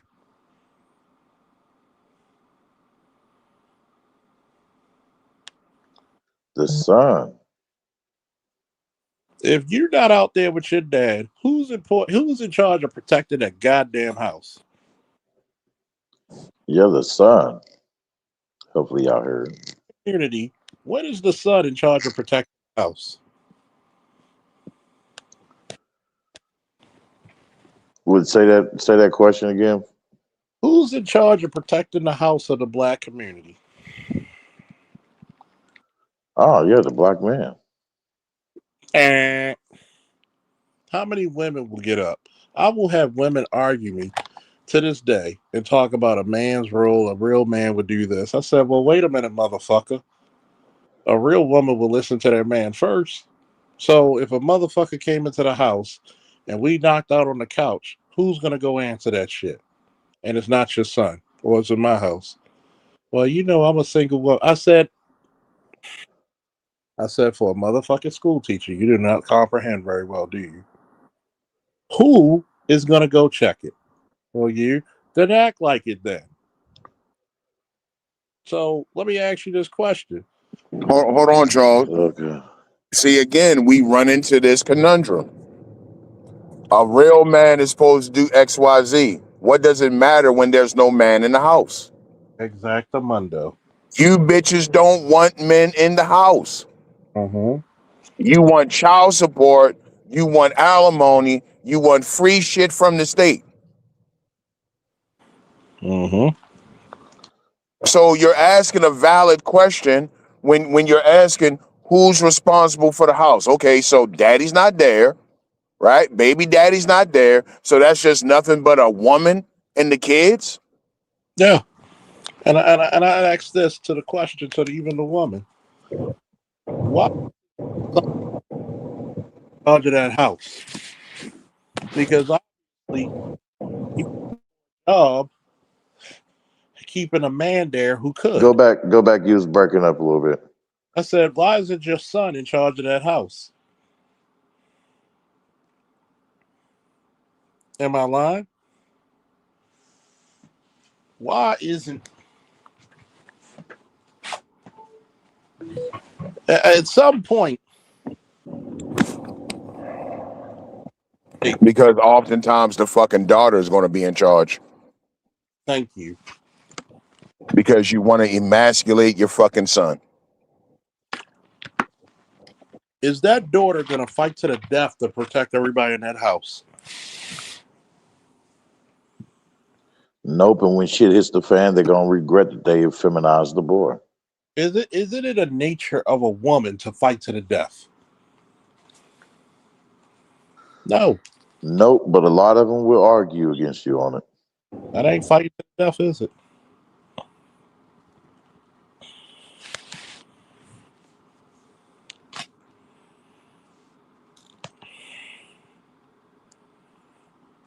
Because So there was female warriors in the Vikings and the Hawaiian tribes.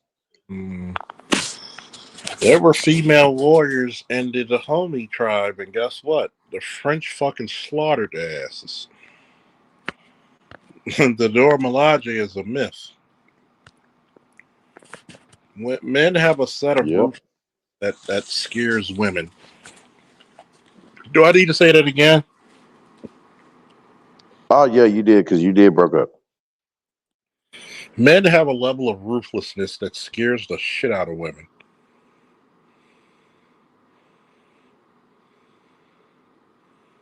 Okay?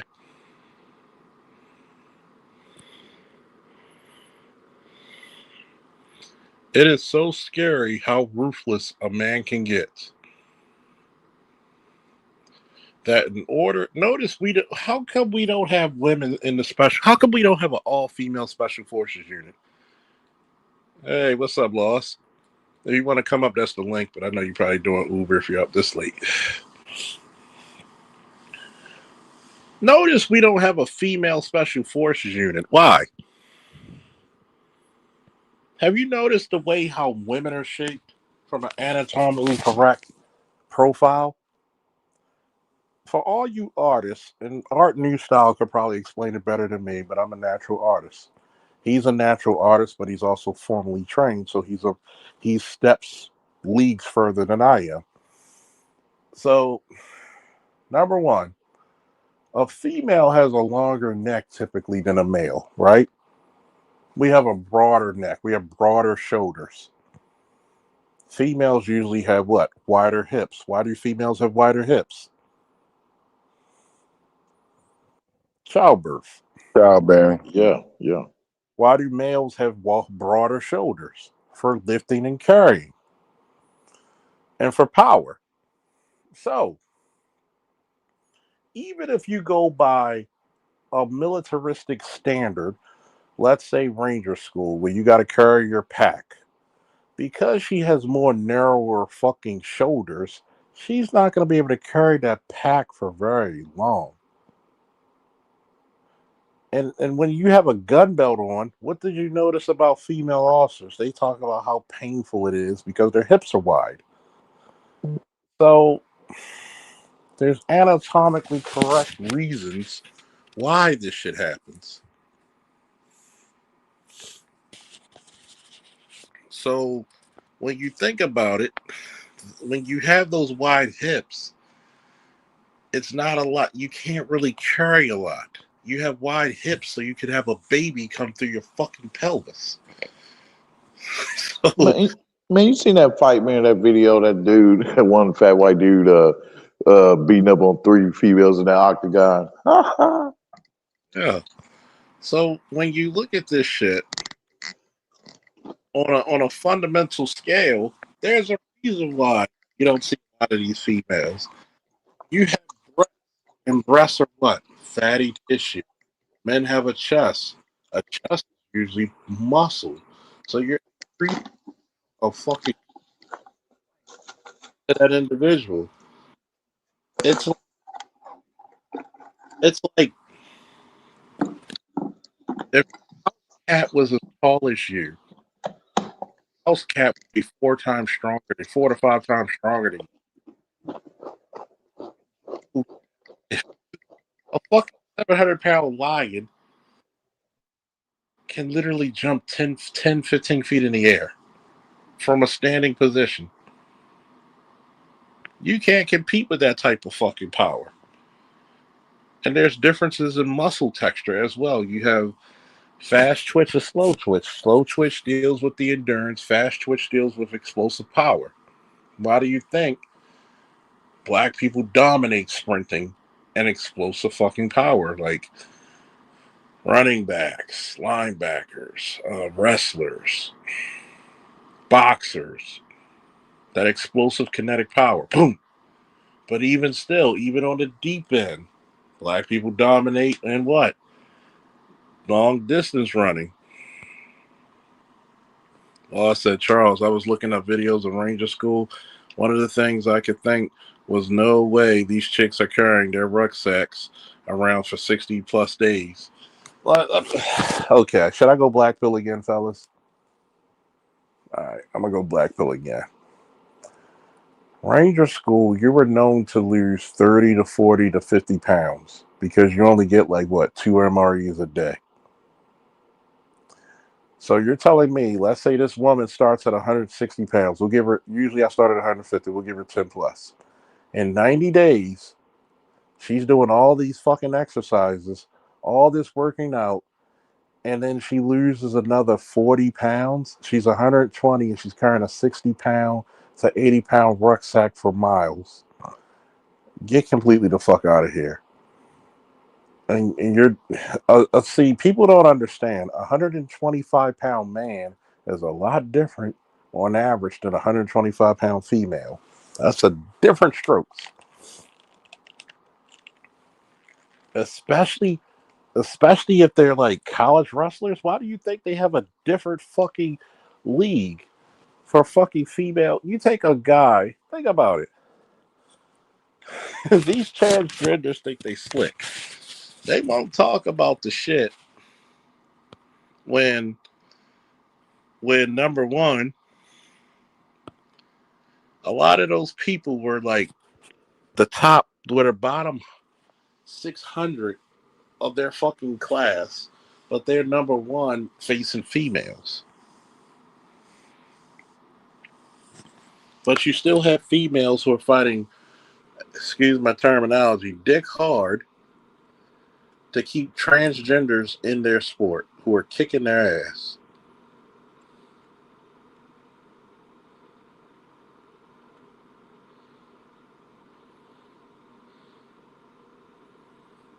You got, but we won't do that, right?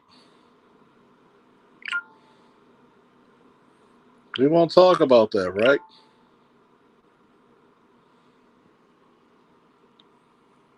Nobody wants to say shit about that. But then we want to have equality for all. Sometimes you need to know when men are telling you to shut up, not because we're trying to dominate you, it's because we're trying to protect you.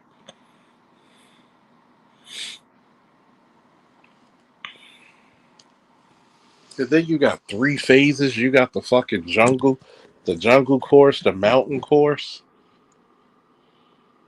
I forget the other course they got, the urban, something like that. But it's a hard hustle. That's just 90 fucking days of the most strenuous shit you'll ever have.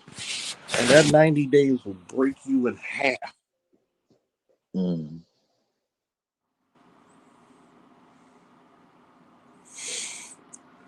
Well, they didn't kill that protection shit because of all the damn false accusations and raking men through the coals and shit like that. I mean, when it comes to their money, the courts and all that, yeah. Motherfuckers is done. Motherfuckers, try to give them protection, but but man keep getting trampled over every time. Hence that one guy, I think it was a white gentleman or some shit, saved a white woman from I think it was a young girl from getting hit by this car on the highway, and he saved her like right in the nick of time, dude. Like she had seconds before she died. That's how fast that was, and how he saved her. He had to like tackle her, out of the way. I was like, wow. I was in shock. And that dude, he ended up getting arrested because said that he basically like attacked her or assaulted her and shit. But he ended up, his innocence was proven in the end. But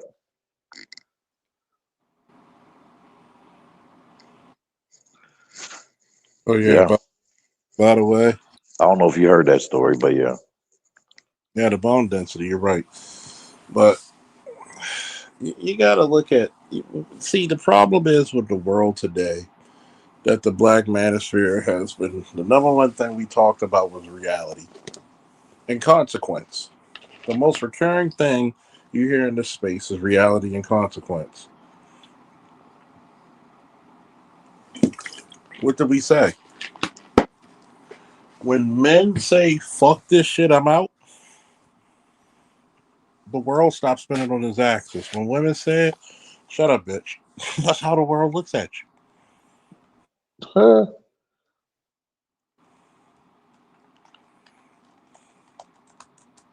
Well, by the end of this, you're gonna have an army of females coming at you, especially the military chicks. I, I hope so, because anybody who truly knows me knows that I don't give any ground for anybody. I'm They're gonna be like, I didn't sleep with no commander, sir. What the they hell you talking about? I admit, did this and that and came up. they admitted to me that they fucked their first sergeants and commanders while I'm fucking them. Damn, what the hell? So it's common knowledge. Like, look, I keep telling y'all niggas, you get a female comfortable, they'll tell you their whole life story. I don't judge. I don't care.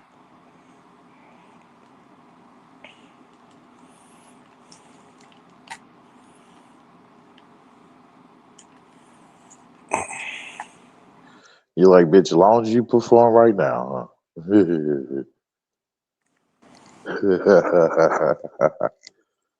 Oh shit. That's funny.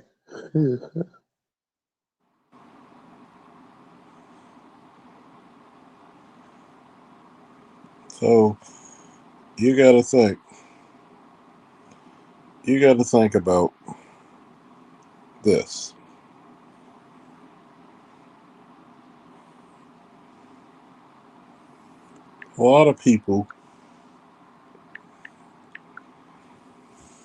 A lot of people don't understand what one reality dictates. I'm 5'10". That means I'm less likely gonna make it to the NBA. I'm 280 pounds, very solid. Not good for jumping. Good for explosive power, not good for jumping. Even though jumping is an example of explosive power, but I'm not gonna be very durable running up and down the court. Put me on a wrestling mat, we got something. Oh. So you gotta understand where you stand in the world. Yep, they You also you a you a cop though. You should be used to jumping, damn it. Shit. All those fences and shit. I knew you had to hop. Shit. are built the same. There's some better runners, there's some better fighters, there's some better talkers. You're gonna have this in your squad. Know who's who. Think about this. When you have police, you're supposed to be, and the Super Friends got it right. Back in the '70s, they had it right. The three things every law enforcement officer should strive to do is to, number one, to right that which is wrong. to fight injustice and to serve mankind. Think about that. If I got to go get a warrant because this person has to be brought to justice, even if it's a traffic warrant, as an officer, am I doing one of the three credos to fight that which to right that which is wrong, to fight injustice? Hey, I'm bringing you in so we can make sure you have the right, the justice to speak your piece.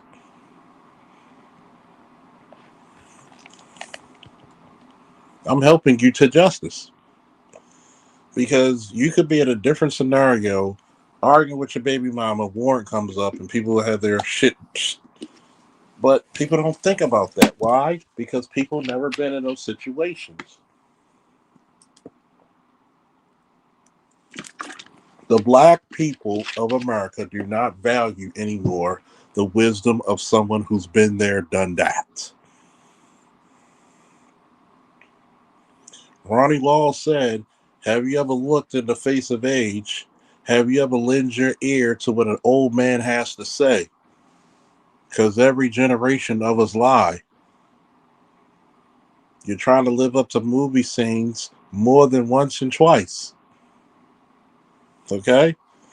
So how many black people want to listen to a black officer who's been there, done that, and can tell you why a lot of this shit is going on? Thankfully, y'all motherfuckers listen. But I can tell you, that shit that happened with that white guy with ICE was totally preventable. And it's not even on the agents because the agents who they were. Well, I know what you're talking about. They showed another video from another angle of him basically coming up and kicking the truck and stuff like that, and that's how that started. Yeah, he kicked the shit out of him. He broke the assembly. And guess what? What did I explain to everybody? You have but they was making like he was all like super innocent because he's a nurse or some shit. And you check that vehicle. You're responsible for that.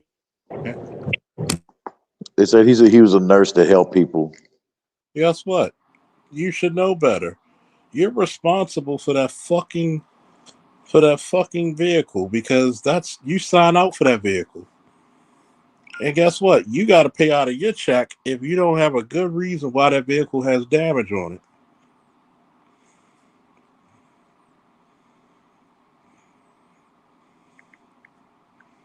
But then motherfuckers could come back and say, well, they should have just arrested him and not shot him. Arrested him and then do what they do, boom, to fine him and for the damage. Resisting and just put his on his head and behind his back. Why would you kick the shit? You just decreased the value of your life going down. Think you have a gun on you? It's ridiculous. It's partially retarded.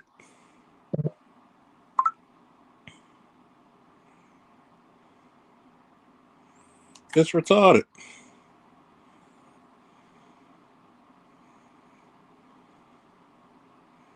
So he didn't pull it out and then shot him. Well, from what I heard was they noticed it because I think he had it holstered in the back. They removed it from his person, and then but they saying something about a gun went off somewhere else, and then that's when they just lit him up. So I don't know if it was mishandling of his weapon when they took it off him or what. But again, I mean, dog, why are you confrontational with law enforcement? Or they got shot a gun him on out you? of or they shot him out of frustration. Yeah. No, Well, I don't even think it was frustration because he was already on the ground. it's not frustration. You gotta think about it. This is day to day for a lot of motherfuckers. If you hear a gun and you know this motherfucker got a gun, I tell people, what does the word reasonable mean? What an average, ordinary citizen or officer would do. The overwhelming majority of officers would do. If you see a gun on a suspect, would it be reasonable to think he has more weapons on him? Yes or Oh no? yeah. Oh yeah. Yeah. I forgot And a knife, a they have, blade. they have something called sympathetic fire, where if you hear a shot, people are going to take a shot as well. It happens for civilians, law enforcement, and military. Because you're like, oh shit, this guy had a gun. And you're looking at this guy. Let's say you're turning around for crowd control and you hear this guy, you hear a shot go off. You don't know if that was your partner or that was the suspect. Am I making excuses? No, I'm just telling what it is. But people won't even take the time to listen to what it is. Because I one, mean, if it was holstered and he didn't like have it out and everything else, and then yeah, that's why. and then the shot occurred, then yeah, then that's wrong on their part. Yeah, but at the same time, this is what it is. They could be wrong on their part. Sure, I'll take that. But we gotta actually answer the call. Why are these motherfuckers antagonizing niggas with guns? I've always said this. You won't do this to a nigga robbing you, but you do it to the police. This is no different than when chicks try to fight their boyfriends and expect their boyfriends or husbands to have restraint. And they were saying how whole bunch of people now is complaining because now they're implementing this new bill, whatever, where it's mandatory for the ICE agents to have body cameras on them. They're griping about it because because of the officers, because of police officers and other law enforcement have to have the body cam on them, and all the while they haven't been having a body cam on them. So now with the body cam footage, neither side can bitch and complain and play the he said she said game. So we're dealing with hardcore facts of what the hell happened. So whichever one is at fault will be dealt with.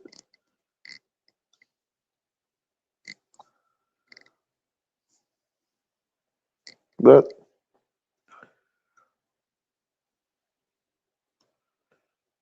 you still there, Charles, or you going in and out? So here, I mean, Okay. this is the reason why you fuck around and find out, is it worth your life being taken by either accidental or purposely? No, it's not. And what everybody's failed to realize that hey, he should have been there in the first place. He should have like kept on walking, minding his own damn business. Which scares the fuck out of people.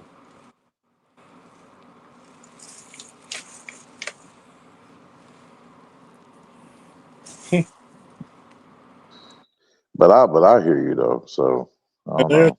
variables that most people don't even care.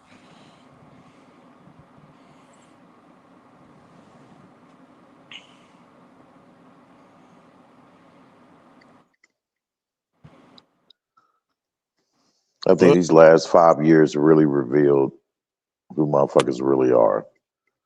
A lot well, of people are upset and going crazy. these last 5 years showed you that nobody was a friend of blacks. I know, I said it. Nope. Any last words, Ray? Any last words, ABM? Man, good show. Appreciate it. Yeah, good show, bro. Thank you, bro. Appreciate it, man. The reason why, if anybody asks why I don't title my shows, because we don't know where the conversation is going to go. That's the fun part of my show.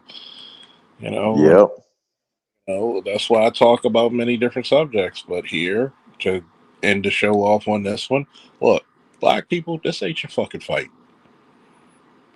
You should be sitting down, sipping some half and half, eating a goddamn sub or a cheesesteak, and saying, "Hey, it's not my fault. It's not my fault. And it's not my fight."